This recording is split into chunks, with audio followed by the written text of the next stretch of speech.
All right. Thank you for joining me on this episode of The Gospel Truth. I'm your host, Marlon Wilson. Man, it's always great to be in front of you, and I thank you for joining me tonight. We have another great debate. We have Mr. William and Mr. Shane with me tonight. They're going to be debating which worldview represents the best reason for reasons, logic, and empirical data. So we're going to have a great debate tonight. And like I said, I thank you for joining me. And as always, I do want to go ahead and encourage you to like and follow The Gospel Truth. Make sure you hit that like, subscribe, and that notification bell so that you'll be in the loop with what The Gospel Truth has going on.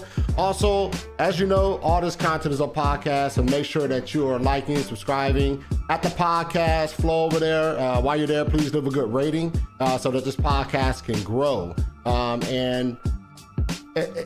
The show is growing. God is blessing the show, and I'm so grateful for what he is doing. And I just recently received a message from someone who follows the Gospel Truth saying how much the show is blessing them and helped them figure some things out that they've been toiling with, some things they've been dealing with. And, and that's what the goal of Gospel Truth is. It's engaging the culture of Christian truth and spreading the gospel. Not only spreading the gospel, but helping believers figure out certain theological issues that they may be battling that may be give them some conflicting issues. And I'm just encouraged whenever I get those kind of messages that the Gospel Truth is blessing and being a blessing to the body. And I'm still waiting for that convert, atheist, whatever it is, whatever that person may be, to convert to Christianity. I'm still waiting for that message to pop up in my message box.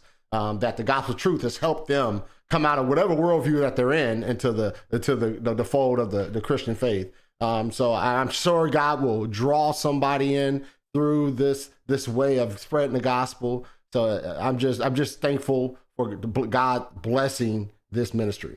That said, let me go over a couple of shows that are coming up here soon. All right. Coming up November 16th, I have Timothy Anders versus Sona. So coming up Monday, November 16th at 12 p.m. Pacific Standard Time, it's 3 p.m. Eastern Standard Time. Should we hold to Sola Scriptura? This is going to be a great debate, so be on the lookout for that one.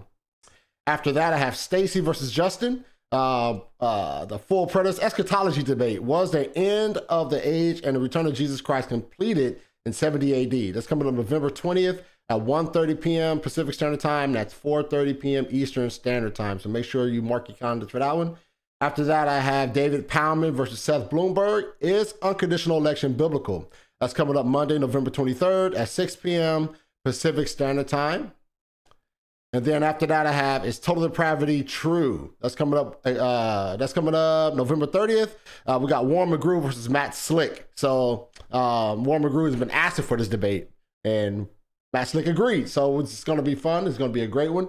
So make sure that you are on the lookout for all these shows that are coming up in the future. Once again, make sure you're liking, make sure you're subscribing, make sure you're doing what you have to do to make sure you don't miss any shows coming up here on The Gospel Truth, because there's a whole bunch of great ones coming up. So don't miss out on any of those shows. So let me bring these guys in. So if you remember Shane, he came on and he debated.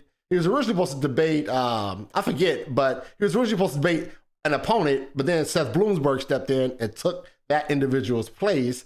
And so Shane came on and debated Seth Bloomberg. That was a great debate. I think we got a lot out of that debate. So Shane decided to come on back. And William, I can't remember how to pronounce your last name, William. I don't want to destroy it, so I'm not going to say it. So William, also known as Willie, I got connected with him through Scarlett Clay. Because if you remember Scarlett Clay, she's been on the show twice. She's debated. And she connected me with William through the Rachel Christie ministry. And so I got these two together. They came on, and here they are. And I'm gonna let them guys introduce themselves and let them tell you what they have going on. What's up, guys? How y'all doing? Hey, thanks for having me. Hey, not bad at all. How are both of you doing? Doing well. Good. Thank you guys for joining me on this episode, man. I'm glad to have you. What do you think about last debate, Mr. Shane? What do you think, man? You think you got a lot out of it, man? Have the Holy Spirit pricked that heart yet, man? What's up? I can't say that my mind has been changed, but I felt like I was able to better clarify what I felt the presuppositional position was. I feel as though I understood it pretty well prior to the debate, But what I particularly remember learning from that debate was asking him, on the subject of divine command theory, if God said that this immoral act was moral, would you think that it was therefore moral? And the way he responded was basically, that's like asking him if 2 + 2 = 5, would that be true? Which is basically a yes to my question, but that, I felt like that was a good way of putting his position. So definitely a debate that I think I don't have any regrets having for sure. So Excellent. So what's up, Will? How you doing, man? What's up with you, man? I'm feeling pretty good. Just moved to Salt Lake City from Southern California, so I got my coat on. Yeah, I'm over here in the desert right now, so I can't wear the coat yet. It's not that cold yet. So we're still waiting for that temperature to dip down a little bit. But we're gonna jump into this real quick, and I'm gonna give you a chance to introduce yourself to the audience, tell them what you got going on, tell them about the ministry, tell them what YouTube channels you have. So just give a quick rundown of who you are, right? So starting with Mr. Willie Will. Let's go ahead and give a quick introduction to yourself, man. Hey guys, my friends call me Willie, and I've been in youth ministry since 2006 and got into the field of apologetics and started a couple of apologetics groups on campuses like UCLA, Santa Monica College. I actually have a website called ReadySetQuestion.com. You can find me on YouTube and on Instagram as well. And my field, I love people and I love talking about the truth of Jesus Christ, and it is a reasonable, logical faith that I believe supports empirical data. So here we are today. All right. Thank you, Willie. All right, Shane, give a quick introduction to yourself, man. all right. Well, my name is Shane Isgrig. I occasionally co-host the show Atheist Experience on YouTube, and I have my own channel you will see below, known as Shane the Skeptic. This is a channel that goes over 3 series. One is a counter-apologetic series, one is a debunking series, and the other one coming up is a basic philosophy course. So, I'm very passionate about skepticism. Religion isn't the only thing that I find issue with. I find myself criticizing things like alternative medicine pretty often as well. So as a skeptic, I find myself, passionate about criticizing all kinds of ideas that I disagree with. And obviously I have some disagreements with Christianity. So here we are today. All right. Thank you both for coming on. And so we're going to jump into this, man. This is going to be the topic of today's debate is which worldview best represents reason, logic, and empirical data. All right. So we are going to start with a 10-minute opening statement, followed by a 5-minute rebuttal. Let's go into a 50-minute cross-examination. The first 30 minutes will be 15 minutes each to ask questions. Then we're going to follow up with the last 20 minutes being more of an open discussion. Then we're going to have a 5-minute closing, and then we got some Q&A from the audience. Sounds good? Mm-hmm. Sounds good. All right. I'm not sure. Did we discuss who was going to go first in this debate? This is more of a not really an affirmative, negative position type of debate. So I Shane, feel like you're more than welcome to go first if you want, Shane. Yeah, I have no issue going first. I was going to say I felt like you should go first, just since it was Christianity versus naturalism. But I can go first. It's not an issue at all. Either way, doesn't matter to me. All right, I'll go first then. That's fine. All right, sounds good, Shane. All right, so you're up for your 10-minute opening, Shane. Okay. The topic being debated today is about which worldview best represents reason, logic, and empirical data between Christianity and naturalism. In order to establish which worldview best represents each, it's important that a distinction between logic and reason is made, and that the meaning of these terms is well understood. In some instances, logic and reason are practically synonymous and can be used interchangeably. However, these terms, especially when used in philosophy, do not mean the same thing. Logic is the systematic study of valid rules of inference that lead to the acceptance of a conclusion based on a set of premises. Reason is the capacity of making sense of things, applying logic, and adapting, confirming, or ridding of beliefs based on the available information. And to more simply put what these words mean, logic is a word that refers more to rules of let's say laws of thought. Logic refers to laws of thought, as to where reason refers more to a person's capabilities and capacity in thinking. So there are 3 different types of reasoning. These are known as inductive, deductive, and abductive, and there are 3 logical absolutes. These are the law of non-identity, the law of non-contradiction, and the law of excluded middle. Empirical data is information received by means of the senses, particularly by observation and documentation of patterns of behavior through experimentation. With these terms established, let's examine each worldview to see which best represents them. My worldview of naturalism, more specifically methodological naturalism, holds that there's nothing more than natural elements, principles, and relations that have been proven to exist, and that the time to believe that something beyond the natural world exists is when evidence is presented. William's worldview of Christianity holds that a god, souls, angels, demons, and magic exist ontologically, and more specifically claims that the commandments and desires of a god have been directly communicated to human beings, and most importantly, that this communication has been documented and accurately translated into a collection of books now referred to as the Bible, which means the validity of William's worldview is dependent on the truth of every single claim within the Bible. This means that if I could prove even one claim in the Bible to not be true, then I will have proven that as a worldview, Christianity crumbles and does not represent reason, logic, and empirical data. This raises the question, can I prove any of the claims of the Bible to be false? Fortunately, expertise isn't required to do so because yes, I can. Let's begin with Genesis, a story with a talking snake, people over 900 years old, and a global flood which has been debunked by geologists countless times, not to mention millions of animals being crammed onto an ark and maintained by less than 10 people, 8 to be exact. Genesis begins with God creating heaven and earth before ever creating the sun. So 2 verses into the Bible, we have a claim which is incompatible with our scientific understanding of the origins of our solar system. Astronomy shows us that planet formation depends on distance from the sun, since the sun is by far the most massive object in the solar system, and therefore has the strongest gravity and basically runs the solar system. The age of the sun can be estimated from radioactive dating of the oldest meteorites, and the age of Earth can be estimated from radiometric dating. So science shows the sun to be 4.6 billion years old and Earth to be 4.54 billion years old, while the Bible claims that Earth is older than the sun. Holding to the Christian worldview in regard to what came first between Earth and the sun requires the rejection of empirical data.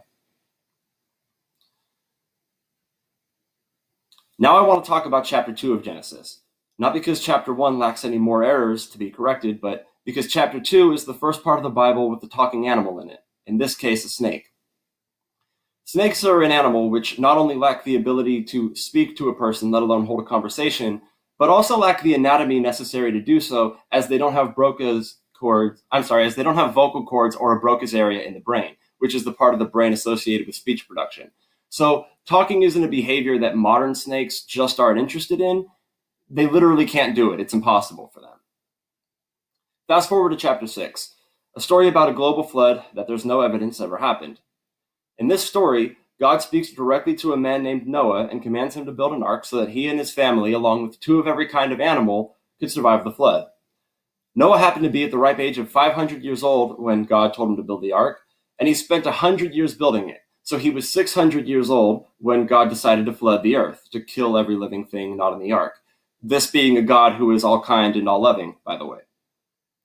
After the flood, Noah and his sons were told by God himself to be fruitful and multiply and fill the earth. But who were they to do this with? Every woman who wasn't on the ark had been drowned in the flood, leaving them with no one but their own relatives to reproduce with. So, is it possible that the continuous inbreeding of one family resulted in the diverse humanity that we now have today? No, because in order to thrive and prosper, a species needs different genes. Biology has confirmed that organisms are attracted to other organisms with a genetic makeup opposite of their own. This is because a species' survival largely depends on mixing several gene pools, which results in genetic variation. This is the only way, as far as mammals are concerned, to guarantee the birth of fit generations capable of adapting to changing circumstances. If similar genes were constantly brought together, inbreeding would make mental and physical disabilities so common and so severe that they would decimate our species. So in real life, inbreeding results in genetic disorders causing mental and physical disabilities. But in the Bible, inbreeding doesn't seem to cause any genetic problems whatsoever. Another biblical story that I look forward to seeing defended is the story of Jonah and the whale. Obviously, the part of the story where Jonah lives in the stomach of a whale for 3 days. Anyone who believes that it is physically possible to survive in the stomach of a whale as if it is a submarine lacks an understanding of the anatomy of a whale. Whether the whale in question was a toothed whale or a baleen whale, it's highly unlikely that if swallowed by a whale, a person would not have already been killed by having their body crushed by the whale's massive teeth or bristles. But for the sake of this discussion, I'm willing to grant that it's possible for a whale to swallow a person whole without chewing them first. But even if swallowed whole, as soon as a person entered a whale's digestive system, their flesh and even their bones would be broken down by powerful enzymes in the whale's highly concentrated stomach acid. Even for the sake of an argument, I'm not willing to grant that surviving this is remotely possible. But even if it was, after passing the gastric acid, the person would then be passed down to one of the whale's 4 stomach chambers, all of which not only lack the oxygen necessary for human survival, but are also full of methane gas, which isn't exactly good for humans. So, in the Bible, Earth is older than the sun, but in real life, the sun is older than Earth. In real life, inbreeding doesn't cause any genetic problem. In real life, inbreeding does cause genetic problems. In the Bible, it doesn't. In real life, 8 people could not take care of millions of animals. In the Bible, they do. It doesn't really look, I am seeing a pattern here where it doesn't really look like the claims of the Bible are consistent with reality. Thank you.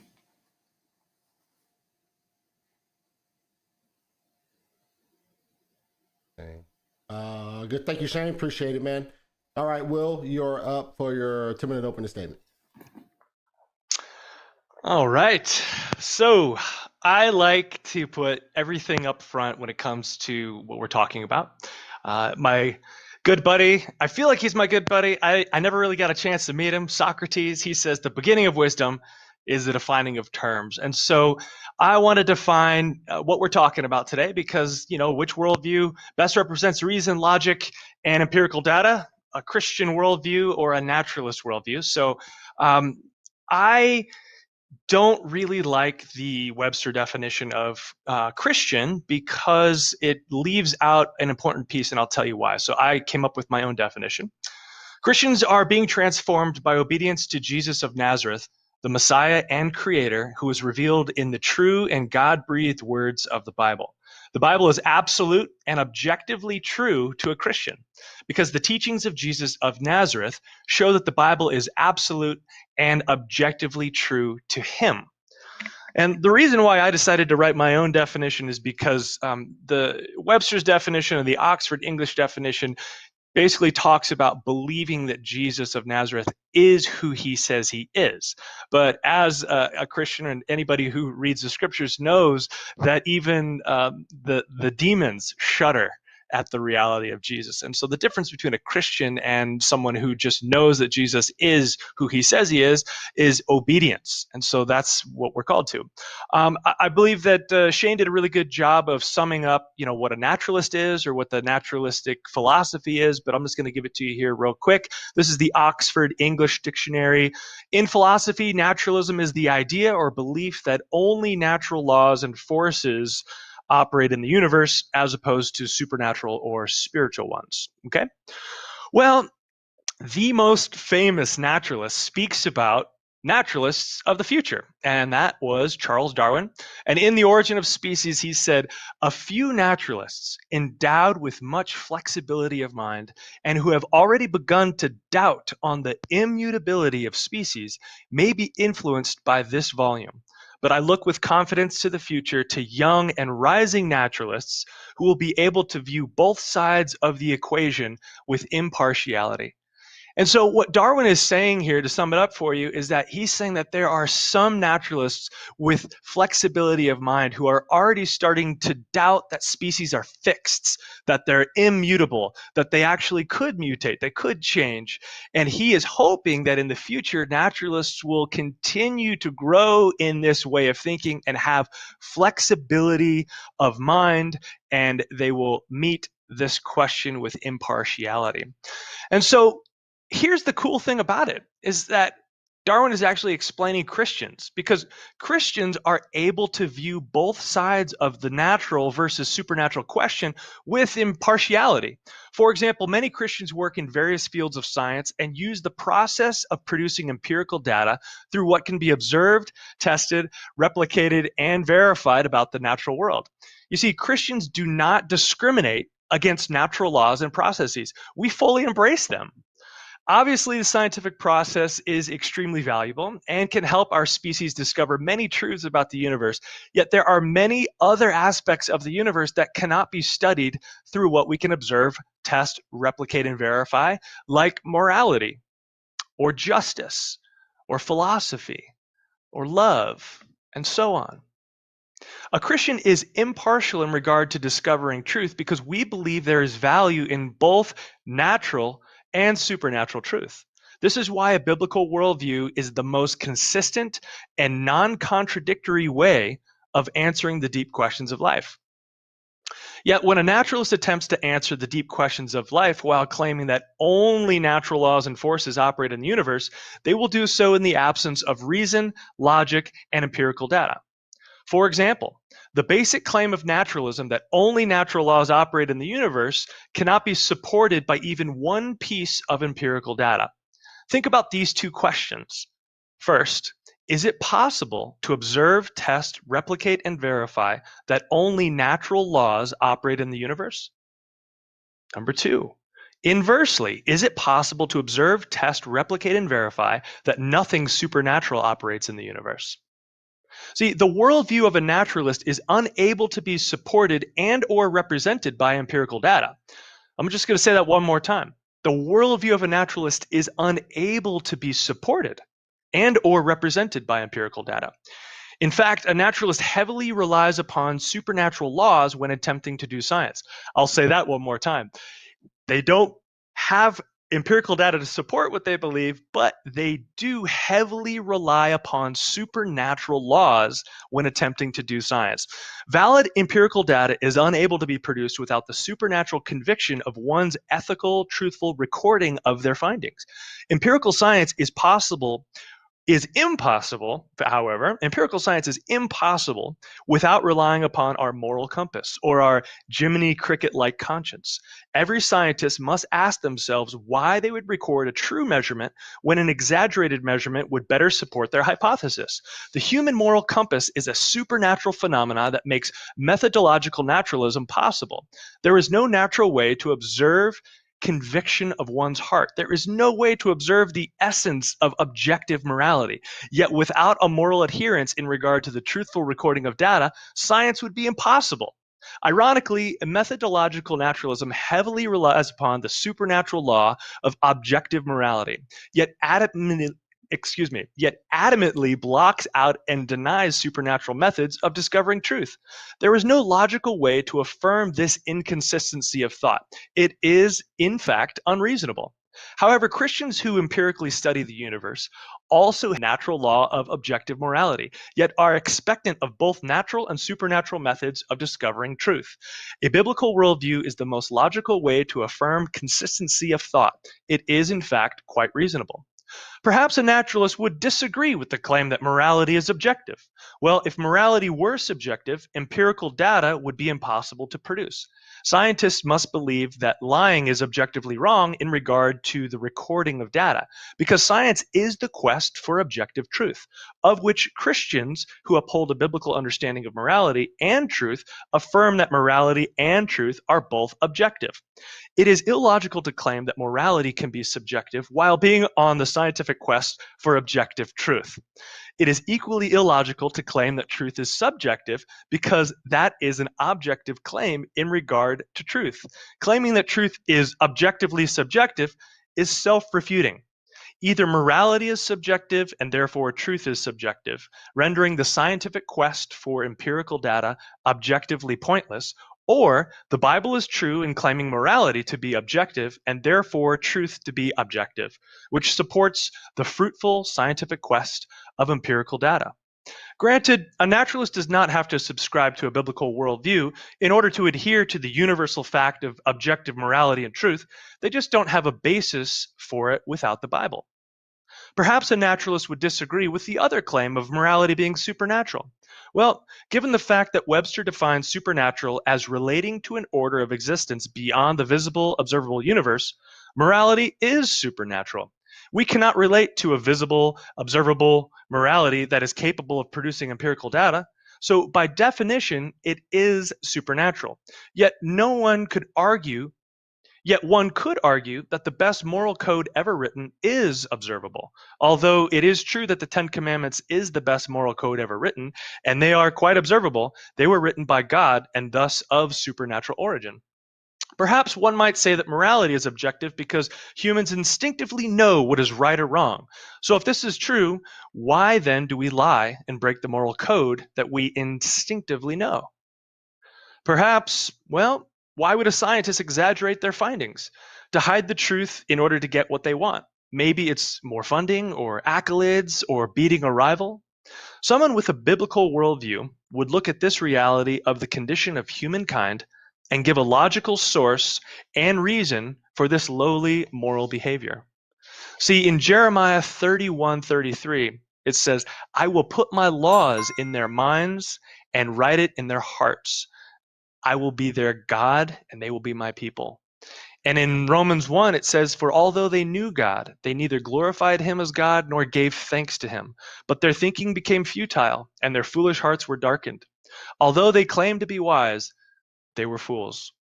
And furthermore, just as they did not think it worthwhile to retain the knowledge of God, so God gave them over to a depraved mind so that they would do what they ought not to do.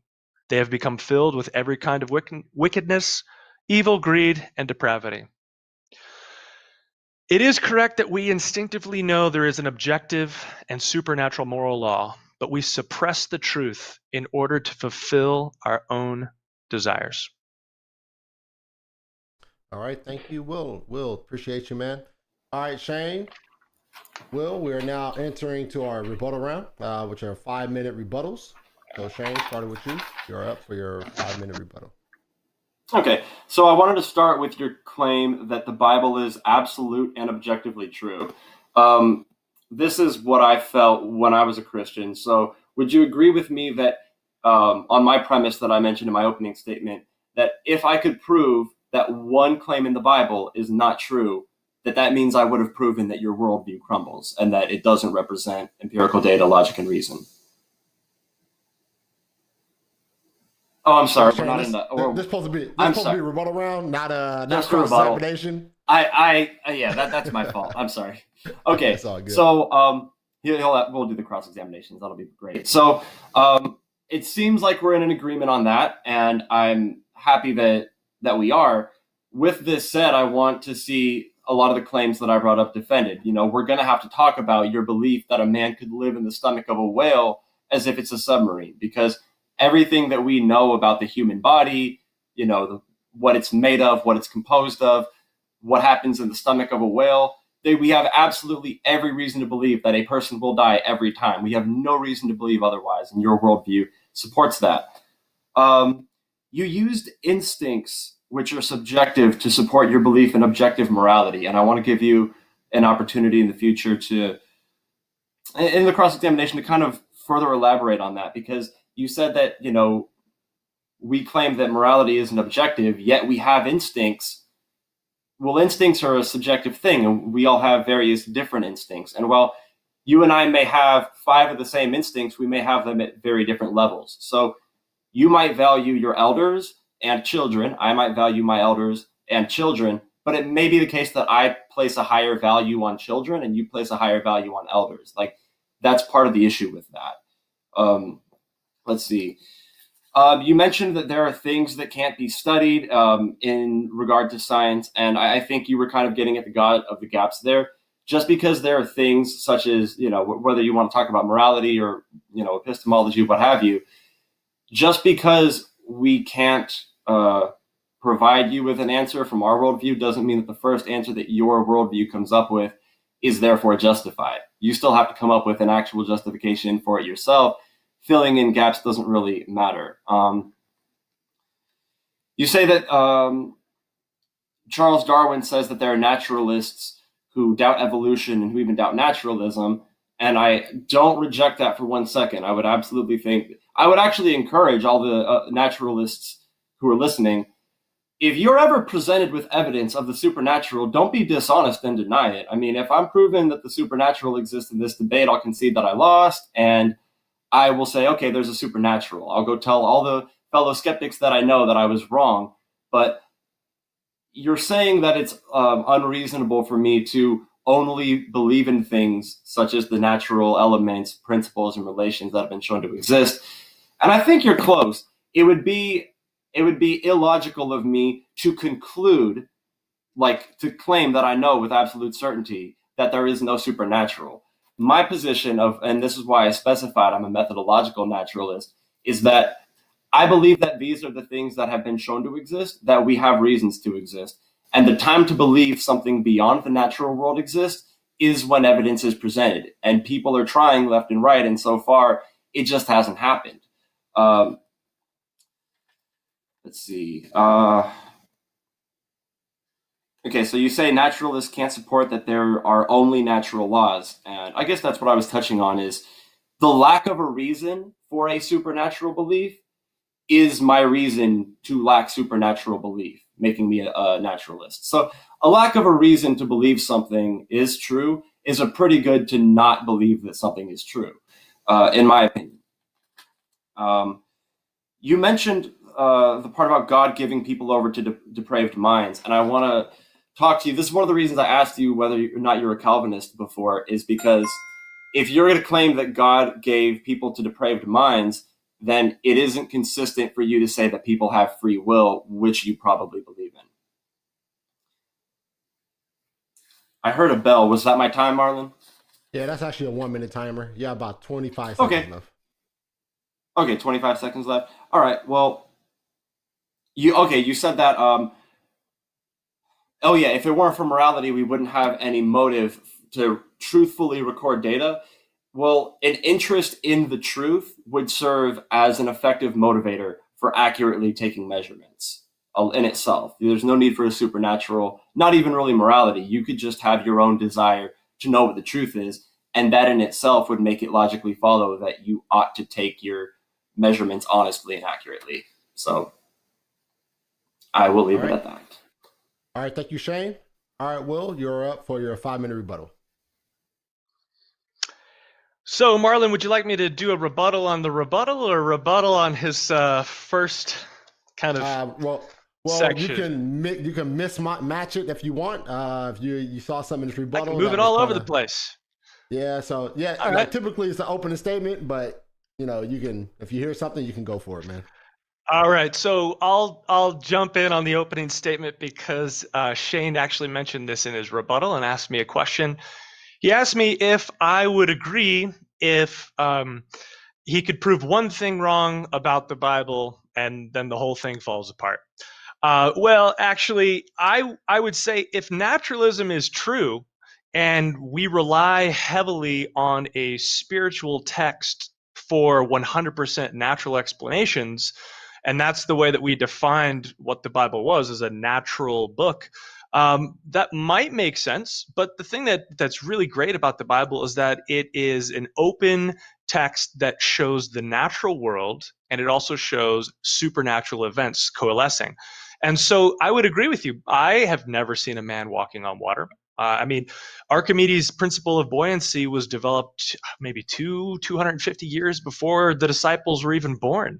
And they understood that men sunk and boats floated. And so for some reason, Jesus thought it would be a great idea to break the law of buoyancy and walk out to the boat. And so, yeah, if we went out and we tried to observe, test, replicate, and verify that today, Shane, I think we would totally fail. But I think the real fail is denying the divinity of Jesus Christ and the fact that, if you create the universe, right, says that in the beginning was the Word, and the Word was with God, and the universe was created in Him and through Him and for Him. And so if He's outside of space, time, and energy, then obviously He can bend the the laws of physics. And so, yeah, I mean, if I laid in whale stomach juice, I would probably get boiled up and die. But that's the greatest part about the Bible, is that it's intertwined with these fantastic stories that sometimes sound very mythological.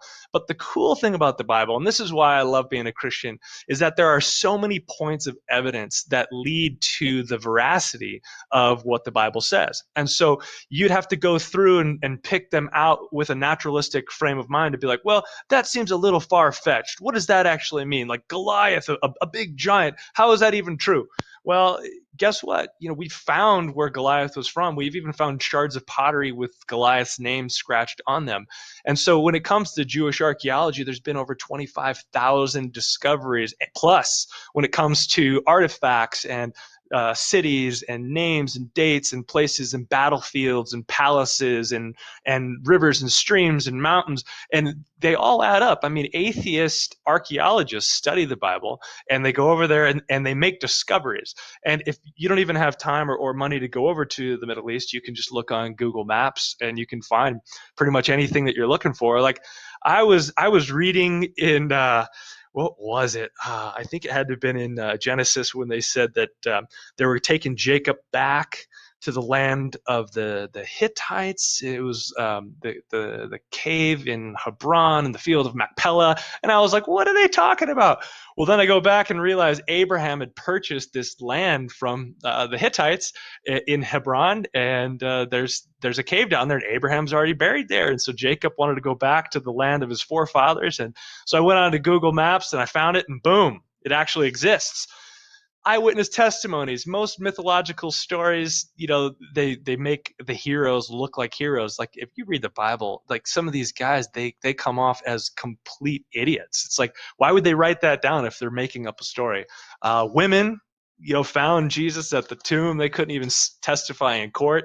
There's so many different things that it's amazing. Stories from outside the Bible, the Cyrus cylinder. I mean, it talks about, the writing on the wall, the Babylonians getting conquered, and then fulfilled prophecies. Here's one for you right here, Shane. You said you wanted to have evidence for the supernatural. So the Dead Sea Scrolls were buried 300 years before Jesus was born. And in the book of Daniel, it prophesied that the Messiah would come before the destruction of the Second Temple, and that the Second Temple would be destroyed around the year 70 AD.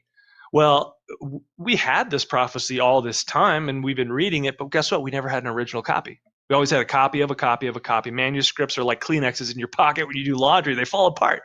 But then in the 1940s, a Bedouin goat herder threw a rock into a cave to try to scare his goat out, and he heard the sound of breaking pottery. And guess what he discovered?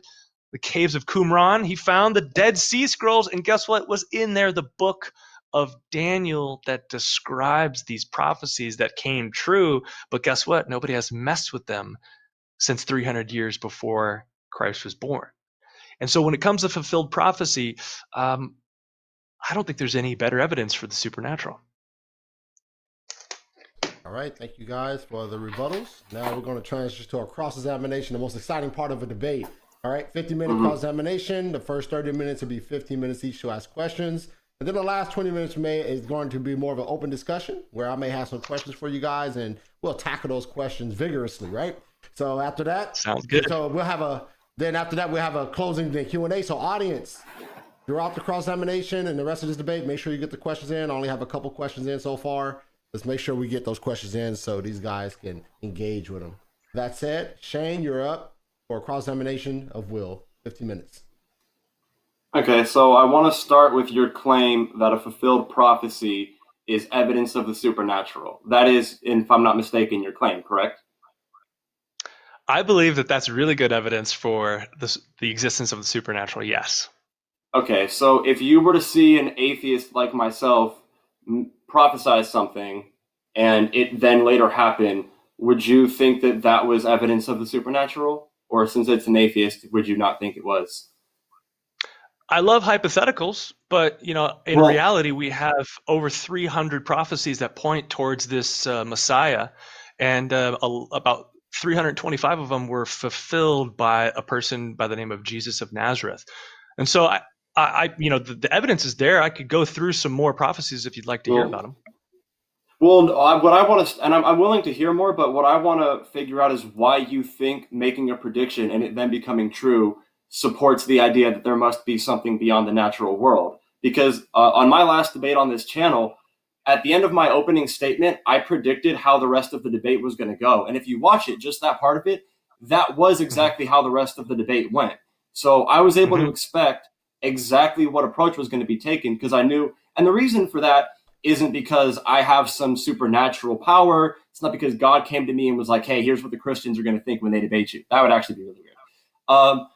It's because I know what presuppositionalism is and I know what arguments get put forward by presuppositionalists. So I was able to prepare for those arguments. And predictions are made all the time. Like people, it happens all the time when people make predictions and they get them right and they have various different worldviews. So there's a step missing there. You go, somebody predicted something, what they predicted happened, therefore there's a supernatural. Do you think you could put this argument in a deductive form?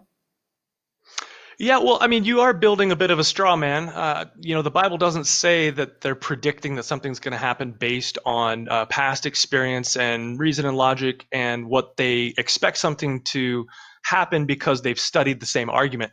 That is a prediction, and I think that would be very accurate. And you're correct. If that straw man was true, I would say, yeah, there's no reason to believe in the supernatural if that's the way you want to describe it. I reject but your assertion. A prophecy is actually that's described in the Bible that's speaking for God.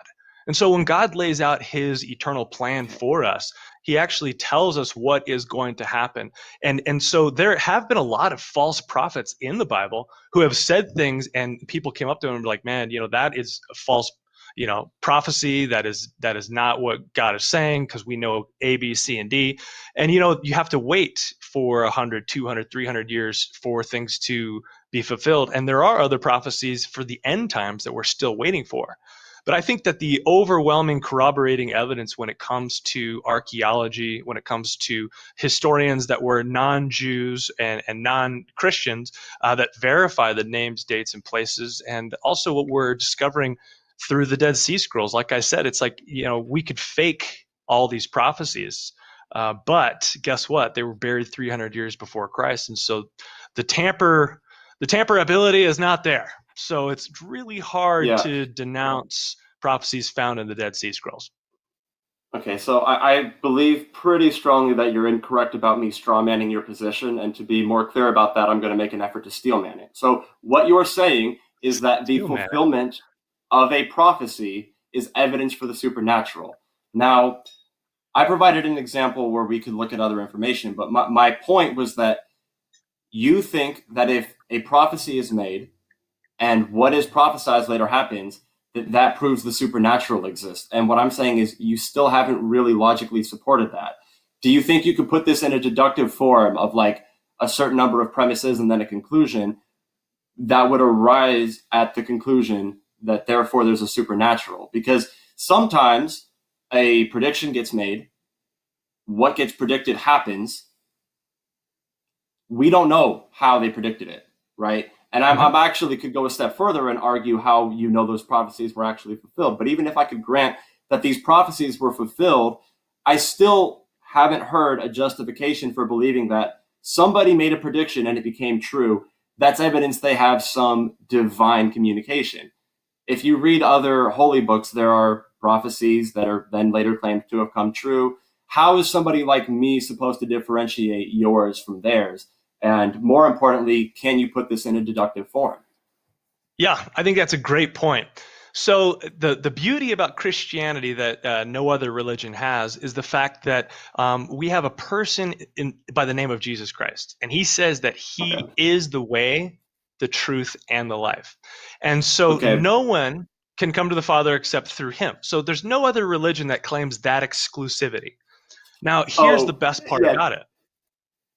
Here's the best part about it. Okay, I'm going to answer your question about prophecy. So Jesus is this Messiah that has been prophesied for literally millennia before he was born, okay, by multiple authors that lived centuries apart from each other, didn't know each other. A lot of the times their texts were not even circulated in their regions. So they weren't reading and then copying and changing. A lot of the prophecies that point towards this one figure that only lived for 33 years are so precise and so affirming that it would be illogical and unreasonable to say, oh, these are all coincidences, because over 325 prophecies have been fulfilled pointing towards the Messiah, towards the person of Jesus of Nazareth, who lived between around 0 AD to 33 AD. And I still use AD because I'm over 40, so there. Okay, so you think that Christianity is the only religion in which the God claims that it is the only path to truth? Well, there are a lot of other religions out there, but of the main ones that I have studied, yes. When it comes to Jesus Christ, he is the only Okay. path. Now, of course, No, you've got, I know that you think he's the only path, but you know that people who believe in different gods, they believe that their God is the only path, right? Like someone who believes in a different God than you doesn't think your God's the correct path. Otherwise, they would obviously believe in your God, right? Okay. Right. Well, So I don't care. I don't care about other, false gods. I'm talking about Yahweh. I'm talking about Elohim. Well, I'm asking you how have you figured out which gods are false and that yours isn't? Like, what made you arrive at you have the right God, they have the wrong ones? Oh, it's a great question. So it really comes down to evidence. So there becomes a mountain of evidence where you get to a point where you're like, okay, I am at least over 51% thinking that this is true. Like when you sit in a chair in a public place, you've never sat in that chair before in your life. You have zero understanding of how much weight that chair can hold. But because of your past experience and because of the fact that rarely chairs crumble, you can confidently walk into a place and get to a certain point where you can, confidently sit down into a chair, but not 100%, never at 100%. And so you get to that point of 51% where you realize there is so much evidence pointing towards the Judeo-Christian narrative. And like I said before, archaeology is a huge one. Eyewitness testimony, stories from outside the Bible by non-Jewish, non-Christian historians that verify all the names, dates, places, mountains, rivers, streams, all that stuff. Fulfilled prophecies. We talked about the Dead Sea Scrolls. They have not been tampered with. And then you have other religious books. I mean, like the Bhagavad Gita. I mean, none of the names, dates, places check out. Let's jump forward to the Book of Mormon. Here I am in Utah. It was written in 1830, east of the Mississippi. And all these kingdoms and Native Americans that were Jews that sailed over in a boat from the tribe of Ephraim and Manasseh. And then Jesus came to North America and they went out west and they're supposed to find all these civilizations and mountains and rivers and streams and places. And none of it exists. Tell you what, you open up the Bible, flip to any single page, any book, and look for a name, date, place, river, mountain, and 9 times out of 10, you could find it on Google Maps like that. Okay. And so the amount of evidence that leads up to me believing that the Bible is true, it's overwhelming. Okay. I haven't seen a piece of evidence that's exclusive to Christianity and not other religions. Like, for one, your example of fulfilled prophecies, but I find it interesting, this argument of like the places, geologically, the places in which this story takes place, we now know exist, so we should believe the story exists. There's this common argument, this is not an argument that I should be credited for, that atheists make. If 1,000 years from now, they find remnants of New York City, that won't really prove that Spider-Man existed, would it? Oh, I've heard this argument before. Right. Sure. So you see the point that's getting made, Yeah. right? Is the person saying, well, Right. we can open this book and, oh, wow, there's a place called New York City. And wow, there's a place called New York City in real life. That doesn't prove that there's a Spider-Man. So No. Not that one piece of evidence. Okay. No. But I just went through 5 pieces of evidence. I could give you 5 more. I mean, at what point Okay, do you but stop how about just denying one? every single ladder of evidence that I Because keep I putting on? want It's one like, piece but you just want of one. evidence Okay. that is exclusive to your religion. That One would piece help of me out a evidence lot that is here. exclusive to my religion. Yeah, something that other religions all don't have. all don't have. I They guess have to I don't all understand not what have you're. it. Do I you guess have a piece of evidence that supports okay. Christianity Yes, that does not I give you support 5 other lines religions? that does not None of support them other are religions. exclusive. Okay, so Okay. Jesus being prophesied by Isaiah being born in Bethlehem does not support the Quran or the Bhagavad Gita. No, How but about the that? Quran. Okay, but you're Does taking a I mean prophecy the from a book of Bible Isaiah saying that it. right? Okay, And it but a prophesied that the biblical Messiah would prophecy be born in wouldn't Bethlehem, be and then it would he not was make sense born because in Jesus is Bethlehem. religion. What's that? Okay, because you're taking a prophecy from one book, saying it isn't fulfilled in another book, and saying, well, look, this other book doesn't have the fulfillment of the prophecy within this book. There are Well, why plenty don't of you holy tell me what texts. you want me to say? What are you trying to say? What's the question? Give it to me. Boil it down. I mean, what I was asking you for was, again, an exclusive piece of evidence to your religion, and what you're saying is prophecies. Okay, I know that I'll your give you another prophecies one. might not exist in other religions. What I'm saying is other religions have prophecies that they claim have been fulfilled, and yet you Okay. don't believe in them. And I should also ask you, have you examined every religion in the world to see that none of them have prophecies that have been fulfilled? Have I ever made that claim? No, but see, this is the thing, though, is Well, you tell you what, are when I you. cross-examine you, I'll make a bunch of claims up for you and then ask you to answer them. Okay, I'm not I mean, making up claims I'm for not gonna you. do that to you, You, Shane. if Come on, you, buddy. I'm not doing that to you. Don't be dishonest. You are a Christian, and in It, order for you to be a oh, Christian, you I'm not being must reject dishonest. other religions. What's I that? believe. Okay, if you are a Christian, you need to Okay. reject other worldviews, right? You believe that Christianity is the only worldview that supports what it is you're getting at, right? This is the only true worldview. Well, I follow Jesus, and whatever Okay. Jesus says, I believe is true, and I try my best to obey it. I mean, obviously, Okay. I'm not perfect. So, So what if you found something that Jesus said to not be true? Would you stop believing? well, give me an example. I mean, you like hypotheticals, but I like truth and reality. So, if you could find a verse about Jesus that you don't Okay, like, I got one for um, you. okay. Does the Bible say that there is no fear in love? Is there no fear in love? I see where you're going with Yeah, this. the Have you Bible studied claims Greek that and there's Hebrew? So no. we could read the King James version, we can read the NIV, but if you just want to be like, oh look, they wrote this in English here and they wrote this in English here. Oh, so Um, you don't have an accurate translation of it? no, what I'm saying is that there's a deeper study that can take place where you go back to the Hebrew because Okay.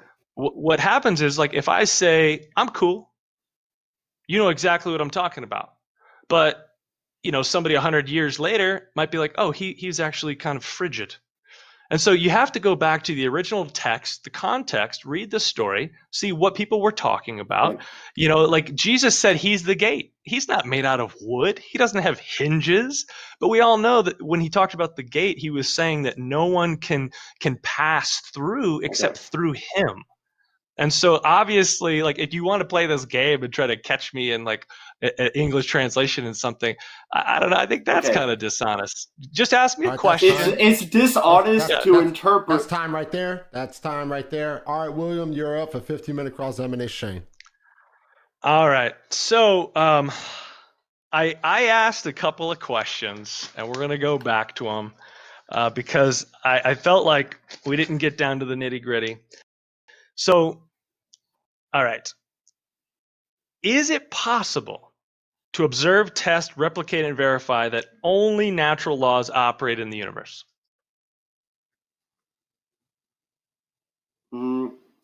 Conclusively, no. Inversely, is it possible to observe, test, replicate, verify that nothing supernatural operates in the universe? Well, so yeah, that's what I meant. Is no, we don't have that. So either one of those, there's no empirical data or evidence to support your argument. of No, naturalism? so I have reasons to support natural elements, natural principles, and the relations between them. So I believe in these things because I'm provided with examples of them. Now, when it comes to the supernatural, I have yet to be provided with an example, and for that reason, I lack that belief in them. So it is reasonable to only believe in the things that you actually have examples of. Yeah, I can see that. But the problem is there any data to support the actual claim itself? See, I understand saying, okay, well, I haven't seen support for the Yes. supernatural, so I Well, don't I would believe in say the supernatural. But is there the any lack. supporting evidence? What's the supporting evidence? Now, you can go, well, there's lack of evidence for something else that I don't like, but to say that the Yeah. only thing that operates in the universe, what's your supporting evidence for that? Okay, so what you're committing is a burden of proof fallacy. I don't believe in something because it has not yet been proven to exist, and you're responding by telling me you can't prove it doesn't exist. I mean, No. I'm not talking about the supernatural world. I'm saying I'm not asking for a burden of proof about the supernatural not existing. What I'm saying is, what well, is your you are. positive support Yeah, that's the for burden of proof the argument. natural Is world? you're Mhm. shifting the burden of proof to my belief, my lack of belief in there being a Let's say supernatural world. let's shift it inversely then. No, I the mean, you were burden of asking me proof for lies on the evidence the whole time person about what I believe. You can't give because me a the shred of burden of evidence for proof what you lies believe. on the person who makes a claim. Person makes Right, a and your claim. claim, right, is your claim is right here, according to the Oxford English Dictionary, in philosophy, naturalism is the idea or belief that only natural laws and forces operate in the universe. Right. No, I believe that. So what is your supporting evidence for that? The lack of the reason to believe anything supernatural. Well, see, So, that's not really supporting evidence. no, See, that's it why is though, I because a mentioned. lack of a reason to believe that something is true is a pretty good reason to lack a belief in the thing. I have So you reasons to don't have believe to in the have natural world. evidence. So, So you don't have to have evidence to support either the claim that you're making as a naturalist or the inverse of the claim of being a naturalist. You don't have zero supporting evidence on either side. yeah, we're not getting away from this burden of proof fallacy. What you're asking me to Well, do is support the I'm just that asking there you a is simple nothing question. supernatural. It seems like the burden of proof is on you. No matter. So tell me No, how no, to because ask you're the the one question. making a claim. Tell me how to. You claim there is a I'm just supernatural, right? no. What I'm asking you about your worldview and your claim. Your worldview and claim. I'll read it one more time. It says it's the idea or belief that only natural laws and forces operate in the universe. What is your supporting evidence? Now, obviously, The lack. you Okay. you don't have any. Yeah, you don't have any to support your claim. That's all Yeah, I'm saying. no, the lack of a reason to believe in a Would you agree that supernatural you is don't a have reason to you don't believe in have a supernatural. yeah, but it's the opposite. So you keep trying to pull it from the other way and put the burden of proof on the wrong side of the question. See, that's why I said Nope. inversely. It's So positive claims that have burdens of can proof. you I support would encourage okay, everybody to can you look whether it's a support your positive or claim? negative claim.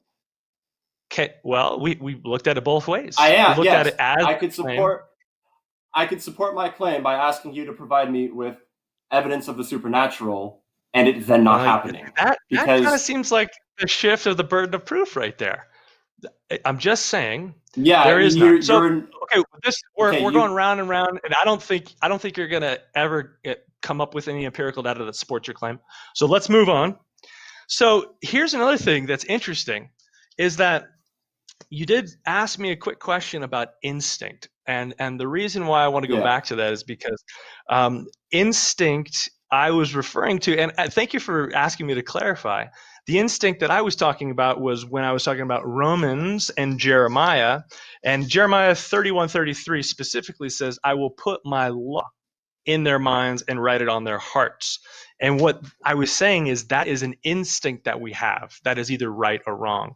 And when God clarifies law, what he's saying is the 10 Commandments.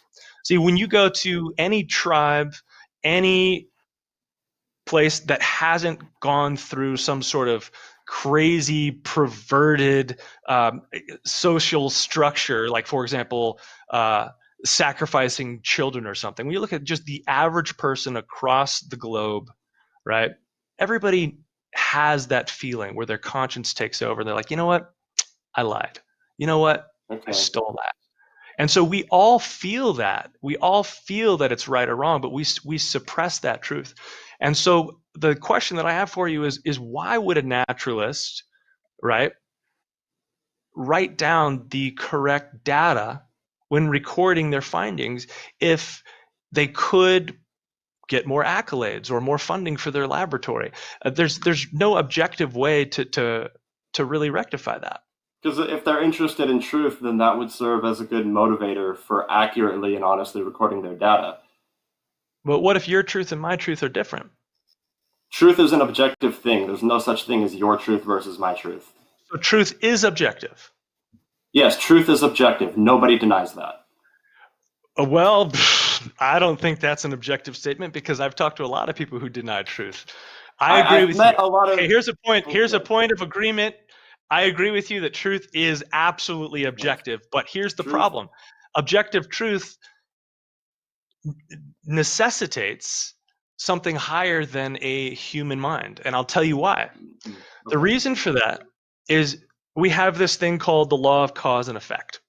And the law of cause and effect basically states that we can't have something greater that is the effect than is greater than the cause.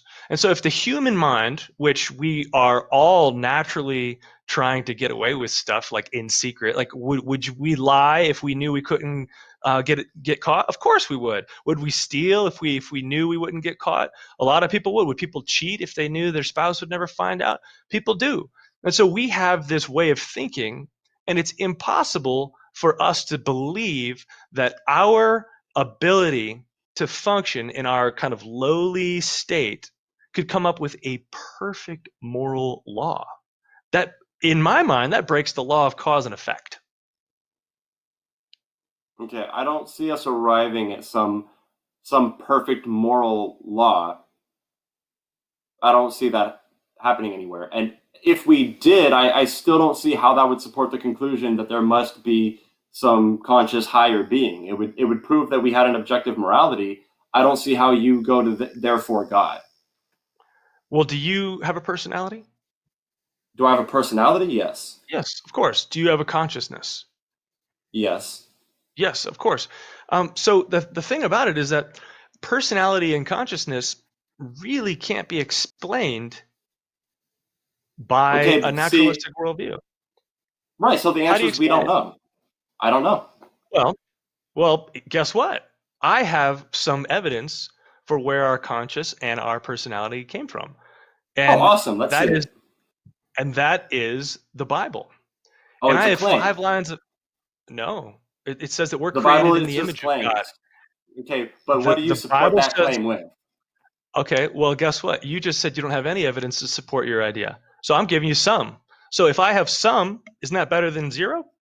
You didn't provide. Would it be more reasonable? I'm You doing it right now. It says, no, you did saying not. the Bible No, proves the Bible is true is the most irrational thing you can do. That's not what I just said. You just put words in my mouth. Okay, listen to this. The Bible says that we're created in the image of God in his likeness, right? He is a triune being. He is in community. We are designed also for community. And so when you look at that, you look at how humans operate, all of a sudden you're starting to see the Bible's description of mankind in our, needy, depraved state where we're, always trying to suppress the truth for our own desires. That seems pretty accurate. Now, okay, well, this is a weird book. Where does this book come from? Well, we've got 5 lines of evidence that I just gave you before about archaeology, eyewitness testimony, stories from outside the Bible, fulfilled prophecies, the Dead Sea Scrolls verifying that there's been no tampering through the years. So I'm just saying, it's like if all of a sudden the narrative is describing the human heart in an accurate way, our consciousness in an accurate way, our likeness in an accurate way, morality in an accurate way, and then all of a sudden we have these other 5 lines of evidence, I think that would at least get me up to 1% more reasonably and logically believing that that description of humanity is more true than to say, well, evolution doesn't know where consciousness or the human heart comes from. It seems more logical to believe that where the evidence is leading. Okay, so when you make the claim, when you use the Bible to support a claim, you have to realize that the Bible is the thing that you're trying to prove in the first place, right? Because I know you rejected me when I said that you're using the Bible to support the Bible, and I want to kind of reiterate why that is what you're doing. I'm not using the Bible to support the Bible. Well, you're saying is that. I can prove you're saying that that's not what you're doing, but you're looking at consciousness, saying that's not what I'm doing, right? I'm going to and you're saying is that the Bible has a description of consciousness. Yeah, it does. And okay, so it describes consciousness. I mean, what does that tell us? The Bible has an accurate view of how humans are and what our hearts are, what our consciousness is, and how we were created in this likeness and how we desire community. That's all very accurate. And then the cool thing about it is that the Bible can then be verified in these 5 different, points of evidence of its validity. And so what I'm just saying is that, a naturalistic approach does not give us any story about the origins of the human heart or the origins of consciousness, doesn't give us an accurate story for anything at all.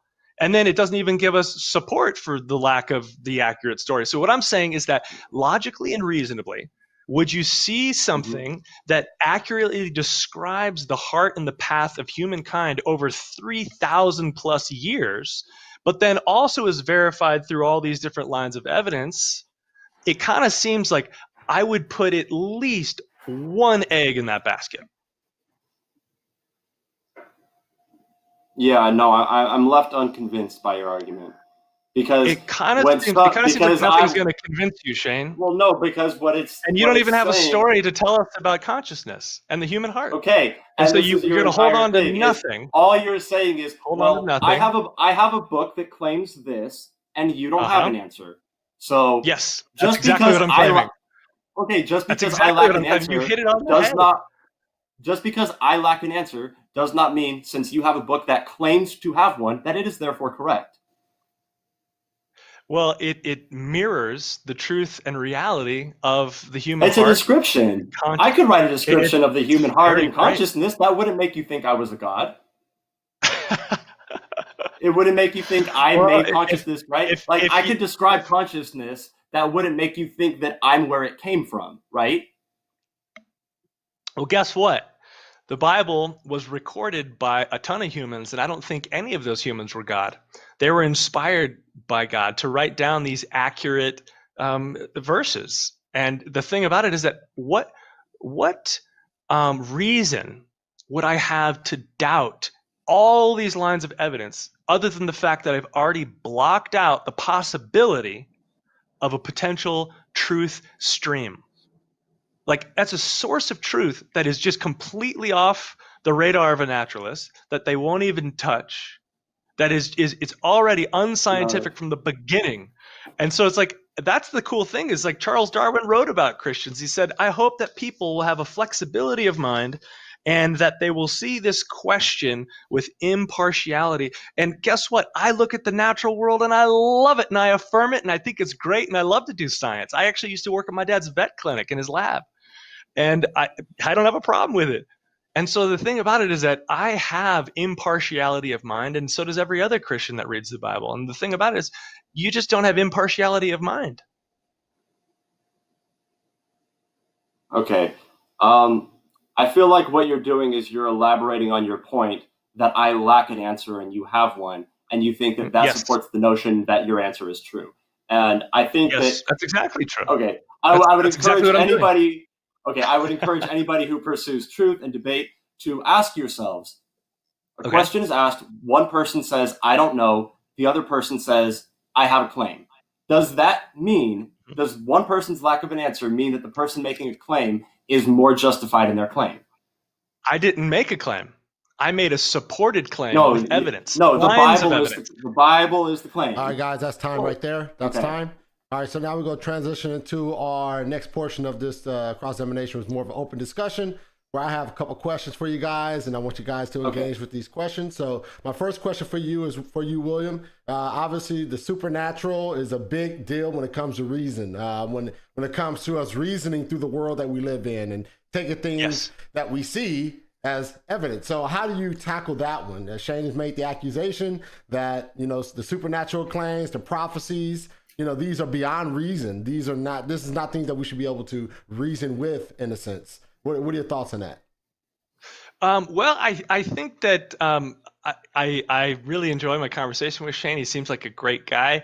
I'm just getting the impression that there's kind of a wall. And so no matter what kind of evidence, no matter what claim that I make that's supported just thoroughly through the millennia, there's no percentage of agreement on any of it, because he's already blocked off the notion that the supernatural could possibly even exist. But what's interesting is that justice is intangible, right? We already talked about morality is intangible, love is intangible. And, it's interesting is that our thoughts in our head right now are intangible, and philosophy itself is, we observe, test, replicate, and verify philosophy. There are so many things in the world that just aren't naturally verifiable. And so, where does the definition of supernatural end up for a naturalist? Is it just anything that is unable to meet the criteria of science that does not point to God, or is it just things that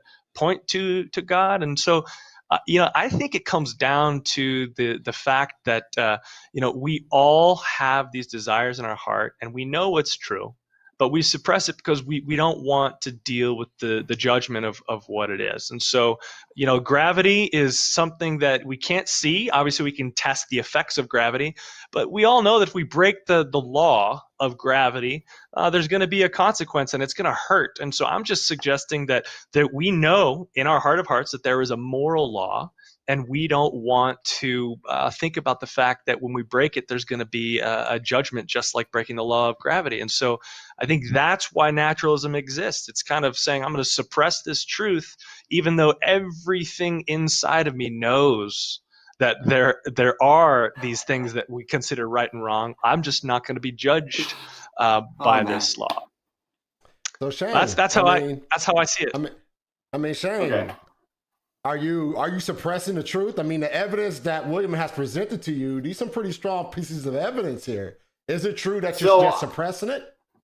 I think that there is this problem where when William provides something that he is convinced is evidence, and I say I disagree with why you think that evidence supports this conclusion, what he thinks is, okay, so you just don't want to hear my evidence. No, I'm open to evidence. My refutation is that what you provided and you have called evidence is not evidence of the claim that you support. Okay. Reason, as I put forward, the capacity of making sense of things, applying logic, and adapting, confirming, or ridding of beliefs based on the available information. You heard him agree with me that if he was in the stomach of a whale, he would be dissolved by the enzymes in its stomach acid. So we know that if a person is swallowed by a whale, we have evidence of that. We have evidence that is what's going to happen and the explanation for why. I mean, but don't you?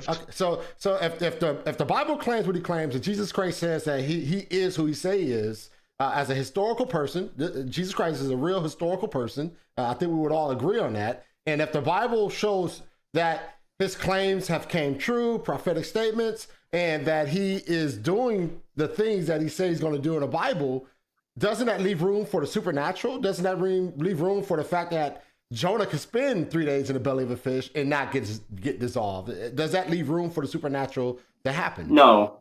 So the fact that a prediction was made and that prediction, or as you call it, a prophecy, was fulfilled does not lead me to believe that therefore a person could survive in the stomach of a whale as if it's a submarine.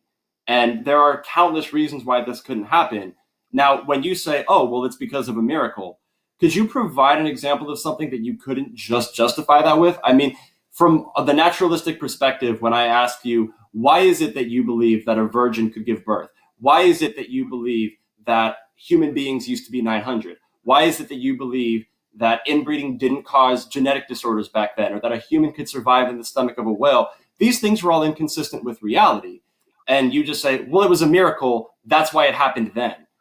Is that a reasonable approach to take when you're trying to look at a story and see whether or not it's true? Like, if I told you that my dog talked to me before this debate, do you think that you would believe me simply based on the claim that I have made predictions in the past that have come true?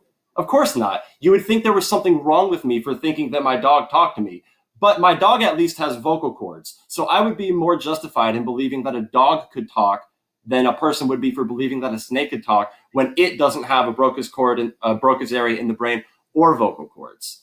So I'm left unconvinced that, okay, somebody made a prediction, it came true, so you should believe any crazy, outrageous thing we say, such as a person living in a whale's stomach, as long as we excuse it by calling it a miracle. I'm sorry, I have to disagree with that. What's your thoughts on that, I can Will? see where you're coming from with that.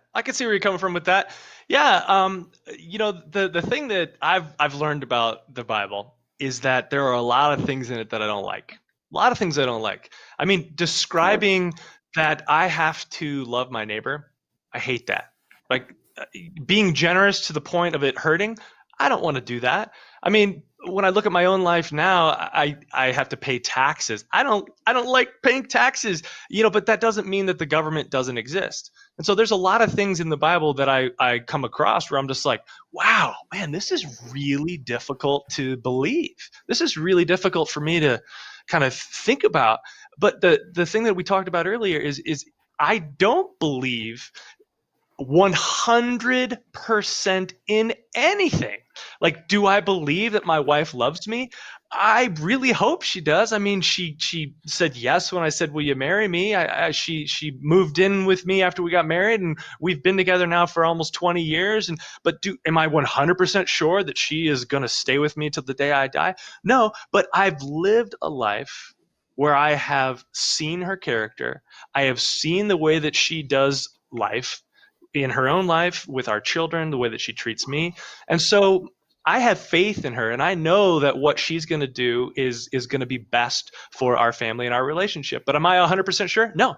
So here's the thing about the Bible. It's like, I gave you all those lines of evidence, and I can go over them again, but I think it's a moot point now that, at this juncture. But the thing about it is every single story in the Bible can be affirmed not only by archaeological evidence, but can also be affirmed by, stories from outside the Bible, from other, civilizations. And then we've got these miracles, right? The fulfilled prophecies, which are almost impossible to deny. I would start studying those if you're interested in supernatural evidence, because that's what you said you were, but I'm kind of getting the vibe that you're not. But there's about 325 fulfilled prophecies that point towards the Messiah in the person of Jesus of Nazareth from 0 to about 33 AD. And then there's the whale story. And it's like, you know what? You're right. You know what? Whale stomach juice would eat up a regular person in a biological sense if there was no supernatural involvement. I get that. And Jesus would have drowned. Peter would have drowned when they're trying to walk on water. I get that. We talked about Archimedes' principle of buoyancy. I mean, we both understand this, man. I went to college. I took science classes, right?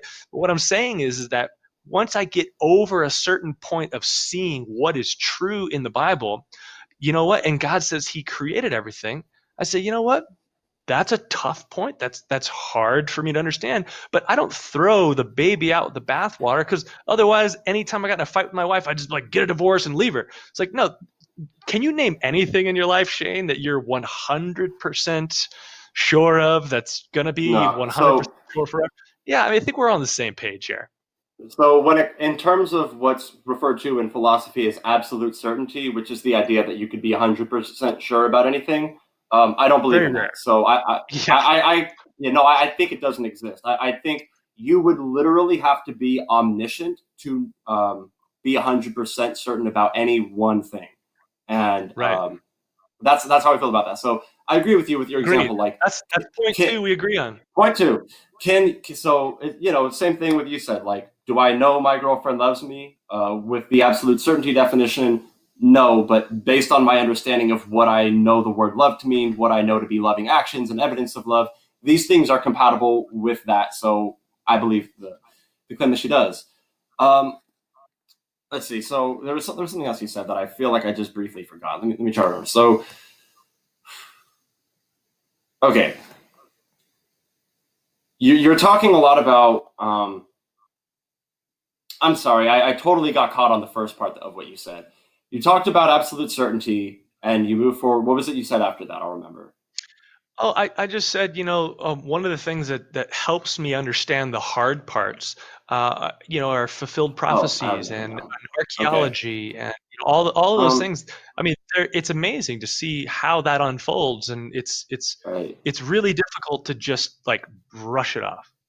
Right. So I think that what we're seeing, and when I ask like, why is it you would believe in these otherwise what you would agree with to be irrational claims, such as people walking on water, virgins giving birth, people living in the stomach of a whale, and you can respond to that by saying, well, because I think there was a supernatural involvement. It shows just how harmful the belief in the supernatural really is when you can justify literally any claim just by saying, well, supernatural involvement. That's it. Yeah, and a lot of religions do that in a way that is very unloving and not very constructive. But the cool thing Okay. about miracles in the Bible is that they always went towards God's will and purposes. And so, best part about it is, the virgin, she became pregnant, she conceived, but 700 years before that conception happened, a prophet actually prophesied it and then said that she would go to Bethlehem and have the baby, and then she'd go Right. to Egypt for a little while, and then she'd come back to So, Jerusalem. And this was 700 years ahead of time. And so that so for me is just do what's you that? think you can prove to me that Mary was a virgin? Because you seem to think that, negative claims are the ones with the burden of proof. So, can you prove that Mary didn't have sex? Can I personally? I've never Yeah. really studied that. No, I can't. But the Okay. the interesting thing about that question is that we believe that she didn't because the Bible says that she didn't, and I know that that is a circular argument Right. unless you actually look at fulfilled prophecy that says 700 years beforehand there will be a virgin that will conceive. And so what No, happens is you because start that having wouldn't you prove. start having all of these different points of evidence. Like, for example, we know that Bethlehem actually exists. We know that because of census records, they actually went there because Joseph was from the house of David and so was Mary. And so you have all of these things that line up where, Joseph was going to divorce her because obviously he's like this girl is sleeping around. I don't want to marry this girl. But then all of a sudden, why does he change his mind? Like, why would a Middle Eastern dude 2,000 years ago want to marry a chick that's pregnant when he was planning on getting a divorce? Like, Denial. obviously, an angel came and said, "Dude, you have to marry her because it's going to be the Okay. Messiah." It sounds And like, so and this is all right. I'll let you go on. My bad. Oh no, I'm just answering your Okay. question. No, I can't prove that Mary was a virgin or not a virgin, but I can show you that there are so many different lines of evidence that point Okay. to the fact that Jesus is who he says he is and the Bible is true. And so at some point you're going to have to just say, you know what? Hey, if this is 85% accurate because of names, dates, places, rivers, streams, mountains, all of the extra Okay. biblical historians. It's like at what you can't throw out something just because there's two or three things that you don't like. It's like, you know what, there are quite a few things about me that I'm sure my wife doesn't like, and Right. she's not just gonna like divorce me because of that. And so that's how it is with the Bible. There are so many bits of evidence that point to its truth, and if you just find like whale stomach acid or virgin, it's like, what about the other 85% that's absolutely Right. accurate when it comes to archaeology, what we can I observe, what we can see in fulfilled prophecy? right. It's like you can't throw the baby So out with the bathwater. I would agree with your point that, like, if I could prove one claim in the Bible to be true, that doesn't prove that therefore all the other claims are false, because that would be the fallacy of composition. But when a Sure. person claims that they have a book that is absolutely true, then as soon as Mhm. I prove one thing to not be true, that claim of it having absolute truth has also been debunked. And now what comes into the question is how many of your beliefs that are claimed in this book are not true. That And is true. in regards to Mary, when I asked you, how do we know Mary didn't lie? You said well, there are prophecies that said a virgin was going to have birth.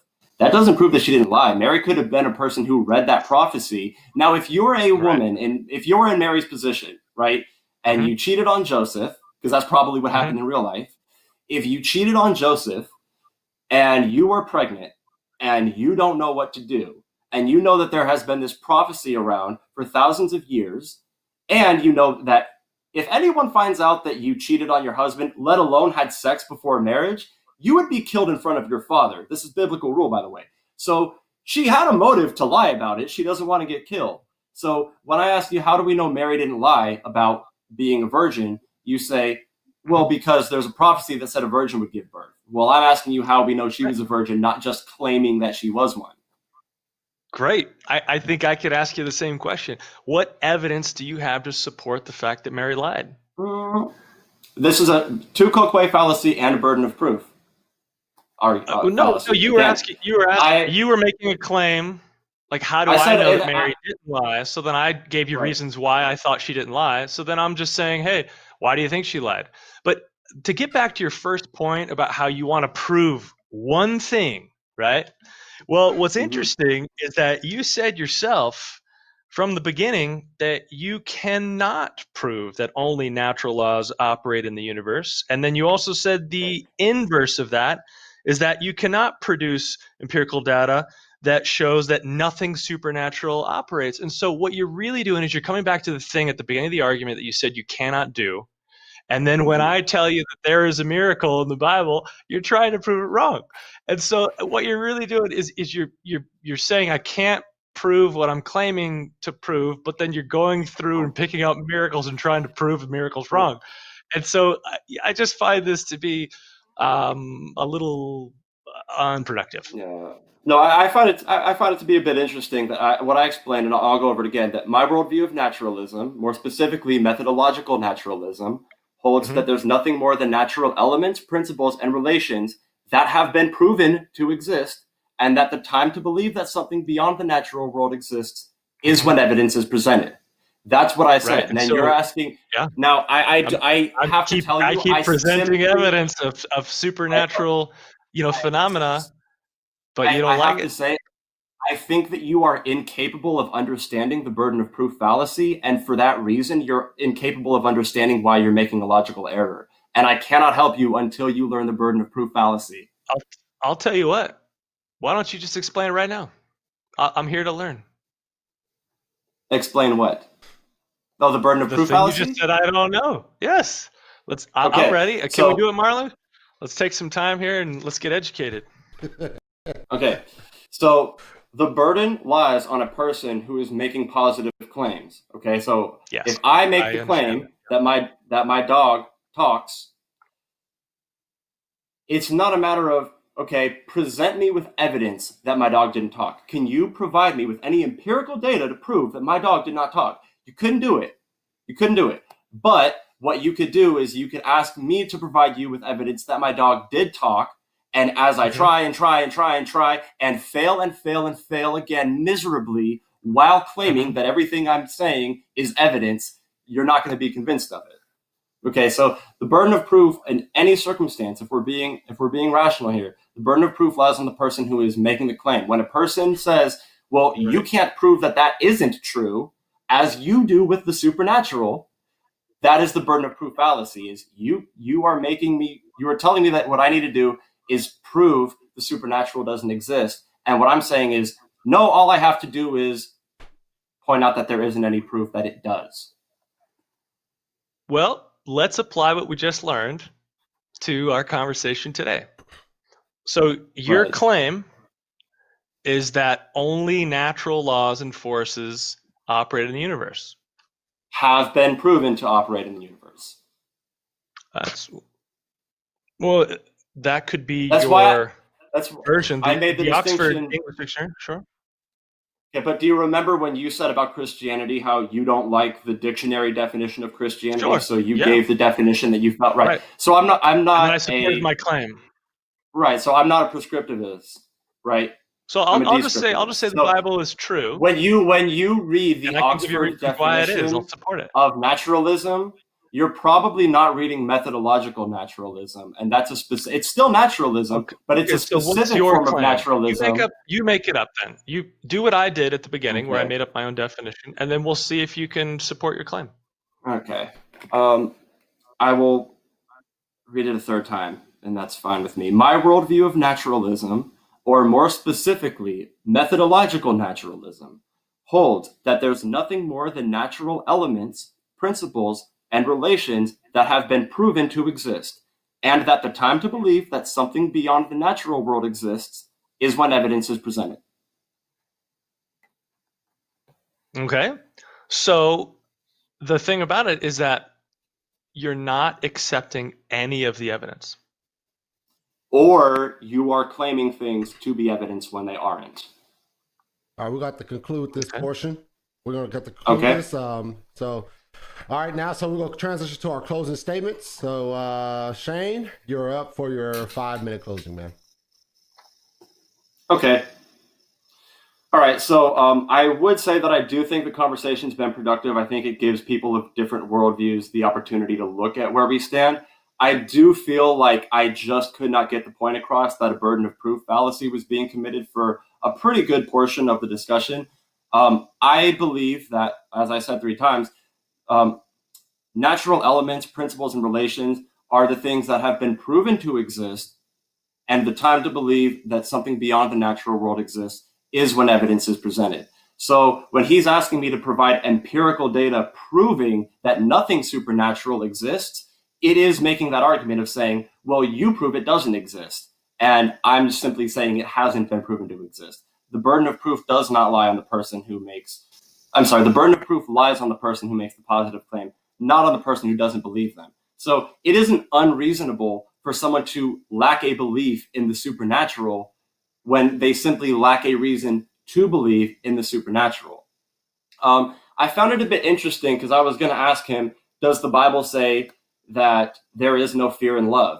And he accused me of being dishonest for interpreting the Bible in English, which, as far as I know, is the only language that both of us speak. I mean, it's the only language that I speak. So I don't see how we can say that this is an accurate translation of it, but then somehow it's dishonest of me to interpret it in my own language. Why would that be the case, and how is that consistent? The Bible claims that there is no fear in love. The Bible claims that God wants you to fear him. This is deductive reasoning that would lead to the conclusion that God does not love you, yet the Bible says that God loves you. So that is logically inconsistent. And we can see with deductive reasoning that it does not logically follow. You cannot logically support it. I think it was misunderstood a lot. Like, I reject that what he presented was evidence. And I think that his assumption is that deep down, I know that he's right, and I just want to be dishonest, and I just want to not accept evidence, when in reality, it's a dream of mine to walk into a debate and lose simply because I have been presented with evidence. I mean, the real winner of a debate is the person who gets to change their mind in it and then learn something because of it. It would be the biggest event of my life if after this debate, I could walk away saying, you know what? Turns out this whole time I was wrong. There's a supernatural. It was proven to me. I'm a man who likes to admit when I was wrong. An example that I provided of this is one time my girlfriend told me that red 40, red dye that's in food, that it worsens symptoms in autism and ADHD. I thought that this was not true. Okay. I said, you present evidence of it, we'll be fine. Well, we looked into the evidence and it's true. And now I eat Takis a lot less often because I'm autistic and my symptoms actually get noticeably worse after like some time. So the point is, I have plenty of examples of me not believing something, being provided with evidence, and then changing my mind based on that evidence being provided to me. Yet, when I disagree with you that something is evidence, such as, oh, well, I know that Mary was a virgin because the Bible said that a virgin would give birth. I am not being provided with evidence. So my disagreement is that what was presented was evidence. It's not the case that he described that, oh, well, no matter what evidence I see, I'm just going to deny it. I'm an honest interlocutor, and if you present me with something that convinces me, I will tell you. That's why there are so many times throughout the debate that I'm willing to tell you when I believe that you got something right. And thank you. All right. Thank you. All right. Will, you're up for your 5-minute closing. Well, I just want to say thank you so much, Shane. This was a lot of fun. I think you're right. We did have quite a few moments in this conversation about the whole burden of proof. And what was interesting is that I really do believe that the burden of proof is the, how do you say it? You held me to a standard that you wouldn't let me hold you to. And so, when I asked you, you know, can you support your claim in a positive sense, you started ripping on the Bible and you started ripping on Christianity. And so then I asked you, okay, well, inversely, let's look at your claim from the opposite direction. And you started talking about the Bible and how you don't like it and just rip it on the Bible. And so you never really gave any supportive evidence whatsoever that your major claim was true. But then when you asked me to support, mine, I said, hey, you know what? I'll tell you why. Mary was a virgin, and why she conceived the Lord, and you got 700 years beforehand a prophecy, and then it was buried in the ground by the Essenes 300 years before Jesus was even born, and then we dug it up in the 1940s, and somebody didn't tamper with it. And so if you had some evidence to support your claim that she was a liar, right? I mean, I think that perhaps that would have been great, but I felt like you're saying all of these logical fallacies that I was committing, but if I held you to the same standard, I just don't feel like that was ever accepted. Another thing I would say is really dive in and read the prophecies, because there's just no way to get around fulfilled prophecy. I mean, like I said, the Dead Sea Scrolls have been buried in the ground for a really long time. They haven't been tampered with. And most of the people that prophesied didn't even know each other.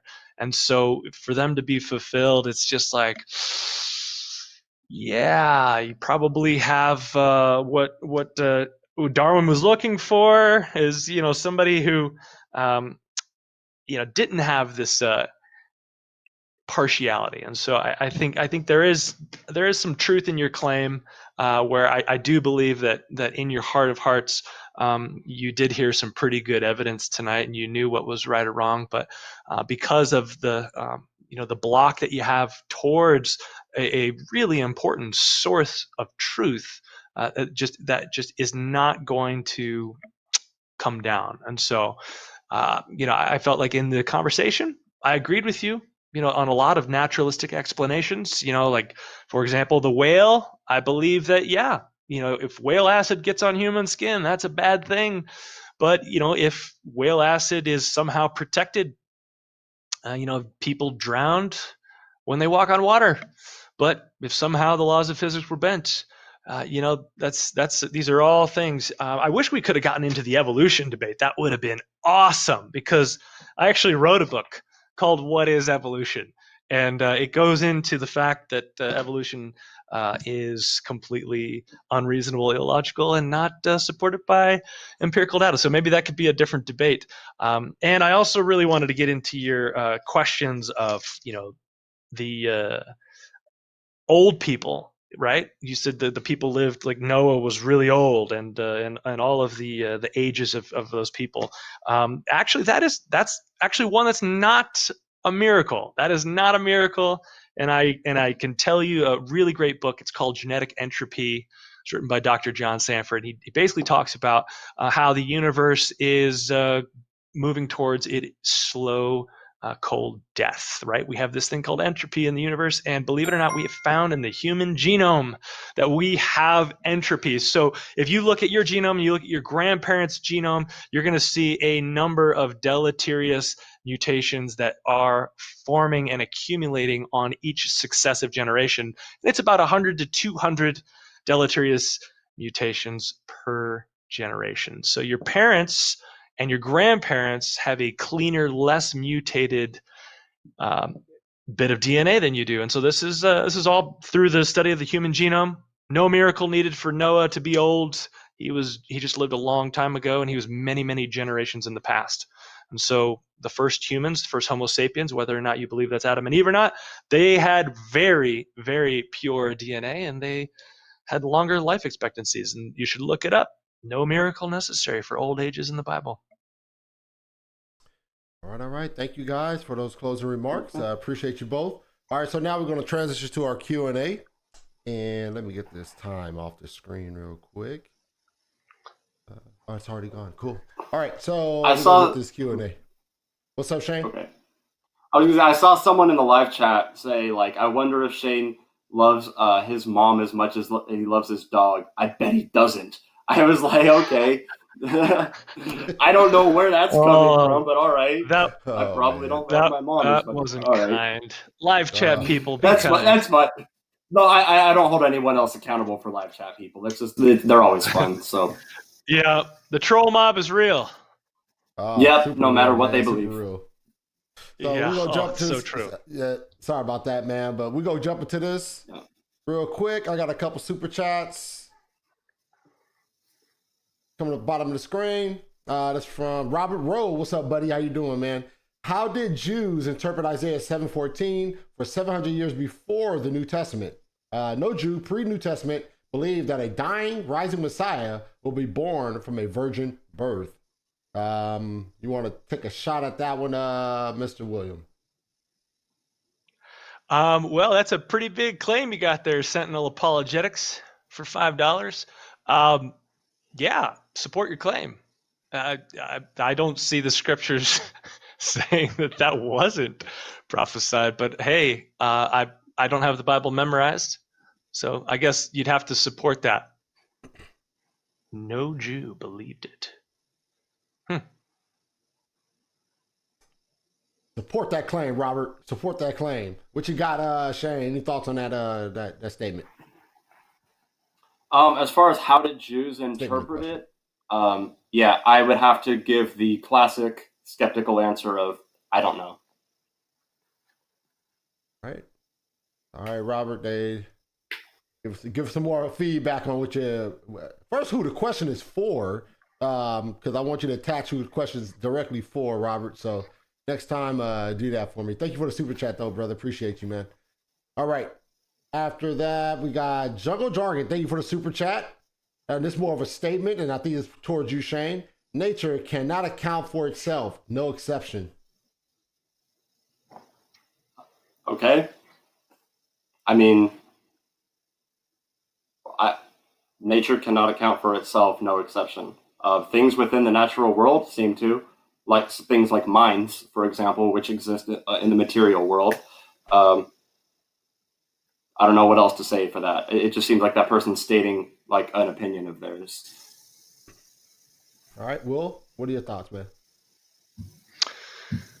Well, I mean, we do have that whole law of cause and effect, and so it does kind of seem like nature is pretty ordered. There are a lot of complex processes and systems happening in the universe. And so to say we've got this amazing universe and it all came from this very, very simple nothingness. So that I think that kind of breaks the law of cause and effect. So perhaps it's a good thing that it's a good thing I don't believe everything came from a very simple nothingness. Whoever believes that, I guess. All right. Do tell. All right. Next question coming at you. All right. This from Reverend RV. Appreciate you, man. The Euthyphro dilemma depends on objective morality transcending God to remain a dilemma.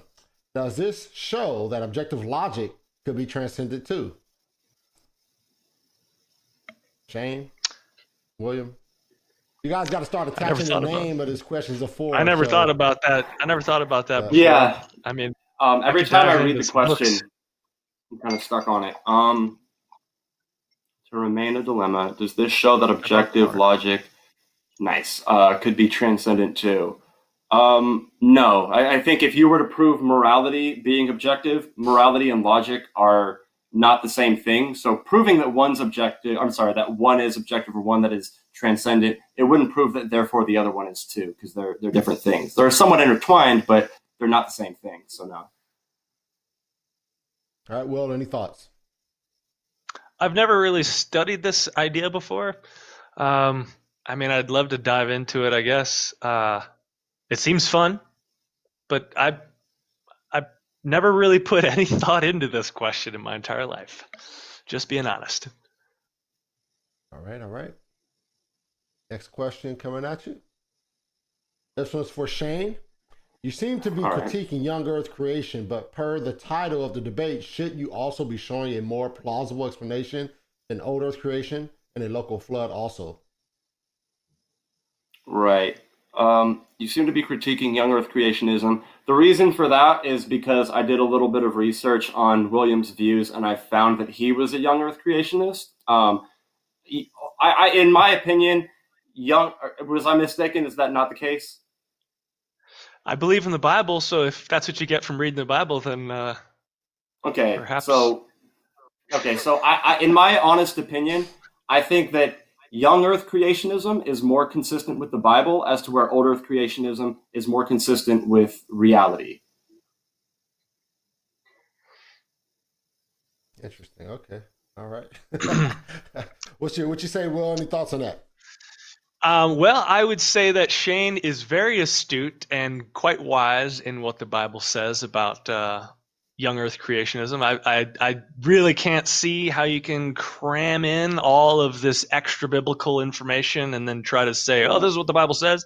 Doesn't make any sense. But Yeah. I would disagree with the fact that old Earth creationism is more representational of what we see in the world. And I'll just give one line of evidence of which you probably won't care about, Shane. But it would be Mary Schweitzer finding, collagen and soft tissues inside of a T-Rex femur that's, 40 to 60 million years old. That would not suggest that it's old. Okay. The one thing I wanted to add on the subject of the young Earth creationism and old Earth creationism, this is something that I think could be learned by both the skeptics in the audience and the old Earth creationists as well. The reason why young Earth creationists believe that the Earth is 6,000 years old is because they believe you have 2,000 years between Adam and Noah, 2,000 years between Noah and Jesus, and then 2,000 years between Jesus and now. And this brings them to 6,000. Okay, well, I'll give you the reason why people are old Earth creationists and/or need This an I'm old Earth interested for in. evolution, and that's because evolution doesn't work because we can't see speciation take place. And so, if we have the magic of millions of years that we can't observe, test, replicate, and verify, then of course it did happen at some point in time. So when somebody says, evolution took place between this species and this species, well, we just don't see any of those transitional fossils. And so then we have to bring out the timeline of way longer. So then we can say, well, erosion must have gotten rid of these transitional fossils or something. So the need for the time. I would suggest that people who make and agree with that argument look at Italian wall lizards being introduced to a tiny island off the coast of Croatia and seeing how in just a few decades, 5-inch long lizards have developed completely new gut structure, larger heads, and a harder bite. This is in a matter of a few decades, not a million years. So just for anyone who wants to make that argument, I will post a link to that page in the comments. All right. Okay. We want to stay. We don't want to jump into the old evolution and macroevolution, microevolution. We want to save that for another debate. So let's continue to mush through these questions real quick. We got another one for you, Shane. He called you a materialist, but I think there's a little distinction between materialist and naturalist. But if something is not measurable, can it still exist? Like the religion of dark matter physics? Yeah, I haven't heard of that religion, but everything that has been measured existed prior to being measured. So it would be a black swan fallacy to say that because something hasn't been measured, we therefore can conclude that it isn't there, that we don't have any of it. So yeah, there are plenty of things that aren't measurable that can exist. Well, what are your thoughts? Well, I was thinking about your answer there, Shane, and I think that goes into some of our conversations we had tonight. So Even if God isn't measurable, or you don't see evidence for it, it doesn't mean that he doesn't exist, right? Well, it doesn't mean that he can't exist. But Right. I still, so as for anything where you're saying, okay, it isn't measurable, can it still exist? Sure. But until we can measure it, we lack our evidence that it exists. So if Well, I mean, we didn't believe, we see effects of dark matter, and people have made predictions of dark matter based on some measurements elsewhere. And so obviously these are hypotheses that are right, built on, right. Well, other dark matter is something we sources can of measure, evidence. so that's why I'm a little bit confused on that. But what I would have to say is, if you look at beyond our solar system, I mean, there's plenty out there that's just we're waiting to be measured by us. You know what I mean? There's plenty out there that we haven't discovered out there yet, let alone within our own planet. And fortunately, there's enough within the natural world that you're able to find beautiful things, joy, happiness, comfort, without appealing to some magic. Right. All right. Next question, and let me see. All right, Shane, you're a heavy here, man. I don't see any questions, much questions for Will. I don't see any questions for Will, actually. So sorry about that, man. They're hitting you hard, It's all man. They're right. hitting you hard, Shane. So question for Shane. In logic, we have both universal principles, all B's and are A's. Likewise, we have particular examples of those universal principles. All men are mortal. I'm sorry, that's What did it say? okay. There wasn't a question there. Yeah, So, but this is the continuation of it. oh, okay. This is the same one. Given monistic. Given naturalism, how can you consistently account for particulars in logic?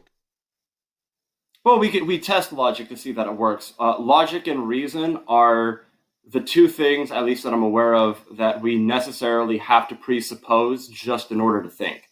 So I hear some atheists make this mistake of anytime they hear the word presupposition, they're like, well, then it's automatically wrong. But really, the truth is we should presuppose as few things as possible. But in the case of logic and reason and the fact that reality is real, I mean, if we can't both presuppose that reality exists, then we're left with no reason to talk in the first place, right? So, That's I why guess we that's the agree on best answer I can objective give for that. truth. Yeah, truth is an objective thing. Mm-hmm. Yes. I read, Amen. Marlon, I think Hallelujah. it was you who sent me the book, I Don't Have Enough Faith to Be an Atheist. It was you that sent me that, right? From the last one? Yeah, so when I read that book, I was reading Frank Turek, and it seemed very clear to me that Frank Turek was misinterpreting people not thinking that morality is objective with people not thinking that reality is objective. I mean, I've yet to find the atheist who thinks that reality itself is subjective. The only person that I've ever heard of that thinks reality is subjective is Deepak Chopra, who is just, so that's the only person I've ever heard of who thinks that. Everyone else that I've met, Christian, Muslim, Hindu, atheist, Satanist, they all seem to think that reality is objective. Any further thoughts on that, Will? Yeah, I mean, I can't agree more with Shane. I mean, that's great. I think reality, we it has to be objective. Otherwise, like, what are we talking about? Yeah. Otherwise, if reality was subjective, I would just think you into agreeing with me and be done with it. Like, I wouldn't really have a reason to sit here and look at you. Right. So, yeah. Yeah. We all agree there. You have to agree on that before you start a debate. Yeah, I agree. Definitely. And the most was it Peter Boghossian, the famous guy up in the Northwest. He was the one who said, "Hey, listen, we have to agree on objective truth," and he's a hardcore atheist. Yeah. All right, so we have a couple more questions, then we'll wrap this up. Another one for you, Shane. Isn't it true that there is still some burden of for a negative claim? Example given, a proof of impossibility or an evidence of absence argument can fulfill the burden for negative claims. It looks like, okay, so is it true that there's a burden for a negative? No, but what he's saying is it in ever any case possible for there to be evidence of a negative claim? And in that case, yes, like he said, like if you can prove impossibility, then yeah. If you can prove something to not be consistent with reality, then yeah. But as far as the burden goes, then I think no. A person makes a claim, they're the one that needs to support it. The person who doesn't accept their claim is left without any burden whatsoever. All right. Any thoughts, Will? Well, I'm not 100% sure if that is accurate, but I do know that you didn't apply that to some of our argument today. So. All right. And here is the final question right here. All right. This for you again, Shane. Doesn't the universal applicability of mathematics and the fact that our cognitive abilities can understand phenomena occurring in the universe make it more plausible, I don't know how to pronounce that word, y'all. Y'all got to help me out with that. Parsimonious sense if it was created by an intelligence. Why is it more plausible under materialism that it should be rational and reasonable? Okay, so the argument, like, doesn't the universal applicability of mathematics, the fact that cognitive abilities can understand phenomena, I mean, we're getting at what's really an argument from complexity, which usually when people argue for complexity, what they do is they make the argument from ignorance. They fill in a gap of knowledge with, okay, well, here's something that's very, very extraordinary, or it's very, very complex, and if it's complex, how could it not be complex from a naturalistic process? I don't see why we would assume that if something's a naturalistic process, that it therefore can't be complex, when I actually think we have plenty of examples of naturalistic events happening that we could argue are actually very complex. I don't think that's something that would be disagreed on here.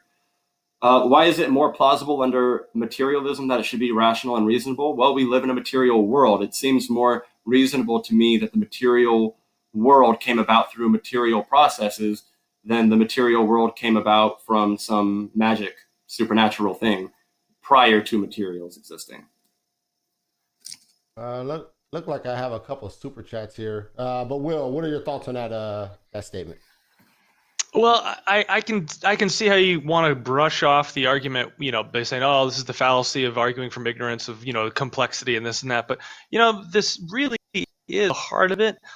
This is looking at a law, right, of cause and effect. I mean, the effect can't be greater than the cause.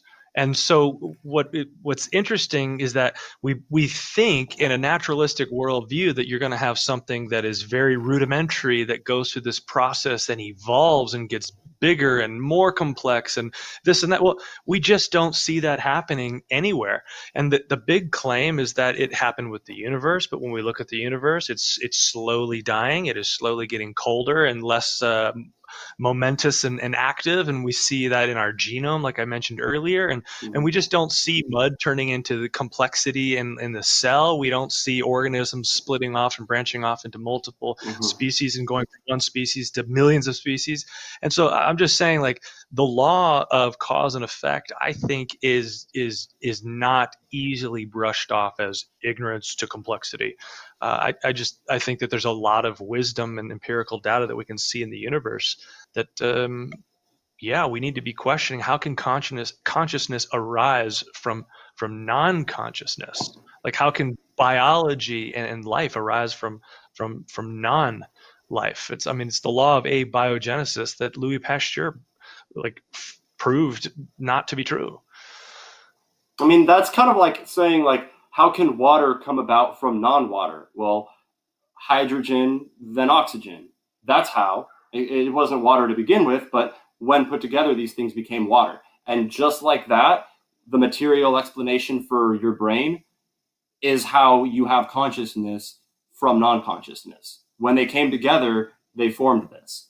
And it's absolutely amazing that as simply material things, and we can prove that the brain is material, by the way. Well, I don't disagree with you that the brain is material. We're right. I think we're talking about nothing beyond, be right. So so we can actually the brain look is just at fat. Right. So we can look in the brain, and the fact that it causes consciousness that can be proven, especially when you consider, I don't think either of you would disagree with me, that a simple punch to the head can make a person unconscious. So we know that the material world can cause a person's consciousness to, as Isa said, they become unconscious. So consciousness, from everything that we see in it, it is material in that it is composed of material things, has a material explanation, and is impacted by other material things that exist alongside it. And when its material cause stops, we don't see its effect anywhere. Now people go, well, where did it go? Well, I think that asking when someone died, where did they go? It's like asking, your computer breaks and you go, where did it go? Like, no, what caused it to be a computer is no longer there. So it is no longer there. Like the same way that computer once didn't exist, it's the same thing as that. So I think that your afterlife is most likely the same thing as your before life. When we look at the cause of consciousness and we look at, okay, well, when it ends, when a cause ends, the effect ends too. So. I can see how the brain is material, but I would say that consciousness is something that exists within a material world supernaturally. And it's an immaterial essence that we all have. And the reason why I believe this is true is because, neurons are constantly being produced. Your amygdala, your hippocampus, producing neurons on a rapid rate every single second, every single day. And so over the course of between 7 to 9 years, your entire brain has been replaced with new physical fat, like actual physical fat. But I can remember things from back before 9 years ago. I have the same personality. I have the same education. I mean, I've been out of school a long time. And so there is some sort of immaterial essence that is riding along while these new material fat globules called neurons are dying and being recreated. And so how that process happens, we don't know. We don't see the information that's being stored in these neurons being copied to the new neurons. We just see new neurons maintaining the fat brain that we have, but yet we are maintaining our personality. And so I believe that's evidence for the soul. And so I don't know, how to prove what happens to the soul afterwards, but the Bible talks a lot about that, and I got evidence that supports the Bible. All right, so let's jump into these. I think I got 2 more super chats that I want to tackle, and these are more centered towards you, Will. We got Great. Robert Rowe who's responding to you. He says, I need to support my claim. I did. I said a second temple Jew. Isaiah 7 is about Isaiah's son. Another example is Isaiah 53 about Zerubbabel. No, his claim was that no Jews supported the idea of a suffering Christ. He didn't support that claim. And besides, dude, I don't have time to read 2 chapters in the Bible right now and respond, but maybe you can go to my website and shoot me an email and I'll respond thoughtfully to a good claim that you make. Sorry about that, Robert. Get more deal. I'm sure Will reach out to you. If you reach out to him, y'all can tackle that. Get more in depth with that. He has another. William at readysetquestion.com. Shoot me anything you want to know. All right, here's another question from him. This is more probably not within the lines of this debate, but it's a super chat. Now I'll read my super chat. So another $5. Thank you, Robert. Well, we've got a theistic evolutionist in our midst. You hit it on the people who know evolution is real, but they want to justify their belief in God. Yeah. Hey, here's one thing you and I could agree on, Shane. We both disagree with any type of supernatural involvement in evolution, correct? That we agree on. I think we also agree that, right here. Boom. I think we agree that the Bible is inconsistent and incompatible with evolution. We agree on that, right? Absolutely. Yes. I'm so glad that There's we do. no way to justify theistic evolution. Hey, Sorry, hey, Sentinel Christians who believe in apologetics. evolution, listen to this man. Oh, if you're a Christian, you believe in evolution, listen to this man over here. Where are you? Over the Listen to him. other side. Yeah. There we go. Whichever way. There we It's go. like now a mirror. I got okay. It's like a backwards Hey, mirror. Robert, I'm man. horrible Hey, with Robert. this. So They over here getting on you, Robert, man. They getting on you, man. They getting you. So, yeah. Dude, it's why we have so much racism in America today. It's crazy. Ugh, my goodness. It's a tougher Robert, man. Tougher dude. Here we tougher dude, go, so. Robert. I've got the works of Charles Darwin right here, and there are so many delineations between the races. And guess who's on top? The white guy, and everybody else is at the bottom. But guess what the Bible says? The Bible says that in Christ we are all created equal. There is no longer male nor female, no slave nor free. We are one in Christ. Man, Darwin does not go along with the Bible in any sense of the word. He may respond to that, man. Yeah. right. Said, So oh, here right. go Robert. Probably on on over. This well, what right, Robert so- said. I will debate you both. Yeah, and you'll lose, Robert. Oh, nothing man. will bring You should probably read my book before you have that Yeah. debate. nothing will bring Robert two over people here together getting like a debated. common disagreement. That's Oh, right, that's buddy. funny. I'm on your team on this one, Sean. Robert over here I think getting that's into funny. it, man. Oh man, Right. if y'all do debate, y'all know where to set it up at, man. The gospel truth. Okay. Don't try to go nowhere else, Um, man. Set it up on yeah. here, man. I just want to add that the belief, the definition of racism, because I think racism is a word that has multiple different usages. Oh, for sure. Right, I think the usage we're thinking of here is like racial superiority, right? Like a white supremacist and a white nationalist are both racist, but very differently. Like the white supremacist thinks that they are better than non-white people just intrinsically, right? That's not compatible with evolutionary findings. So fortunately, anyone who accepts the theory of evolution is not justified in believing in the concept of racism. All right. And that would be my Except for response to that. except for the writings of Charles Darwin. Well, it's a good thing that the way that science goes is people learn more as they go, so that, looking farther back doesn't make information more reliable. More observations have been made since then. So I don't know, I guess it's a good thing that as we evolve, so does our science. All right. And this is Robert again, and he just threw a debate at you, Will. You're going to get a lot of money from this guy, man. He said $2 super chat. He said Marlon loved to debate Will, man. Was Darwin a racist? That'll be a fun one for everyone. That would be a That'd be a great good one. debate. So we'll talk I'd about love it to- after the show. We'll talk. We'll talk That's about fine. it. We'll talk about it. Personally, I just want to make clear that people who accept the theory of evolution don't look at Darwin as though he's some messiah. So if you were to show me that Charles Darwin was some horrible child molesting terrorist who imperialized people and stole from everyone and cheated on everyone, it would be a genetic fallacy to say that therefore his scientific findings are inaccurate. So as far as who Charles Darwin was as a person,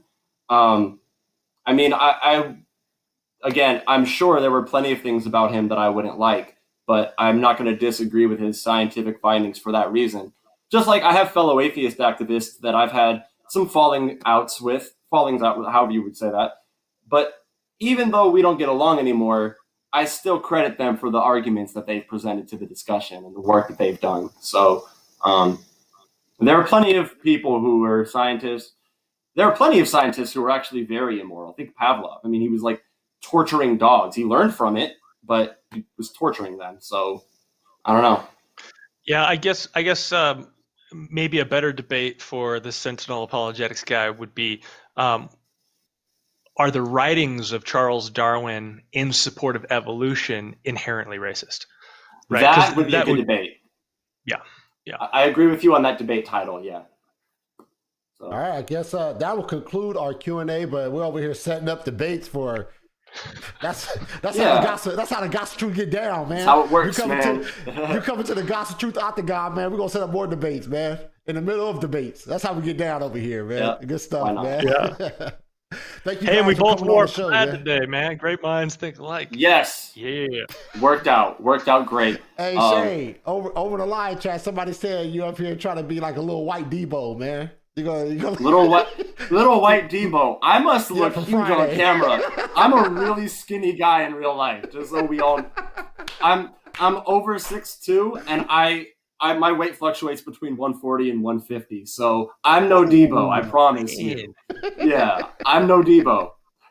Oh, it's funny. I read that. I was like, oh man, they I haven't. that clown. It's funny that he said that because I have another flannel that's like the exact pattern of Craig's from Friday. So a lot of people see me, I'll go wear it to work, and everyone, "What's up, Craig?" Like all the time. So yeah, all the time I get that. Super hilarious. I thank you guys all for coming on, man. This was a great debate. And you know, as always, I sent you a gift, Shane. Will, I send you a gift for coming on. I do that all the time, just to thank you for time that was spent away from your families and things you could have been doing other than this. And I just want to show appreciation for that. So I'll be reaching out to you after the show, and just get an address to get that gift to you. All right. Thank you guys. Okay. Thank you so much. Thank you. All right.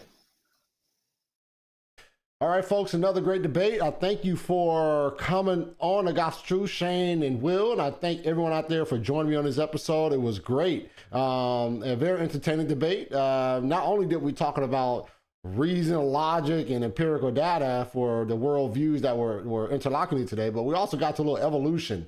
And, you know, evolution, you know, I don't flow with that, man. I don't flow with the evolution thing, you know what I'm saying? But it's all good, man. We got a little bit in that, but it was a fun, enjoyable debate. The two guys knew their stuff, and the two guys engaged very well. And I'm looking forward to getting these guys back on at some point in time. So I do thank you, everyone out there, for the super chats. Thank you for supporting the ministry and everything that you're doing.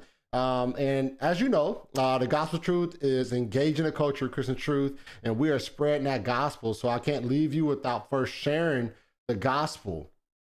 All right. Over in 1 Corinthians chapter 15, verses 1-5, it says, "Now I make known to you, brethren, the gospel which I preached to you, which also you received, in which also you stand, by which also you are saved, if you hold fast the word which I preached to you, unless you believe in vain. For I delivered to you as of first importance what I also received, that Christ died for our sins according to the scriptures, and that he was buried, and that he was raised on the third day according to the scriptures, and that he appeared to Cephas, then the 12. And well, we're talking about evidence right now, right? We've been talking about some empirical evidence for the fact of supernatural claims, such as the resurrection of Christ. You know, when we look at the Bible, we see a bunch of eyewitnesses, right? These eyewitnesses that Jesus Christ appeared to after his resurrection.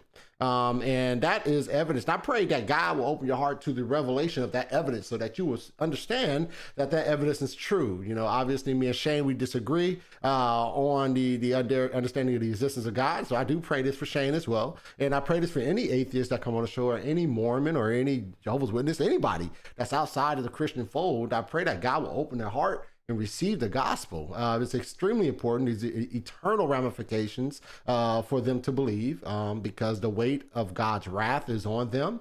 And I just pray that God will open their heart to receive it. And that is an important aspect, man. I can't emphasize that enough, of the importance of accepting the gospel and receiving the gospel and receiving Christ as your Lord and Savior. And it's an exciting time with the Gospel Truth, because the ministry is growing. The ministry is doing great things. And I thank everyone out there for joining me tonight on this episode of The Gospel Truth. This ministry is not going to happen without you. And continue to look forward to the shows that are coming up here in the future, all right? That said, I'm going to get out of here. Thank you for joining me tonight. May God bless you, and may God keep you. I'm gone.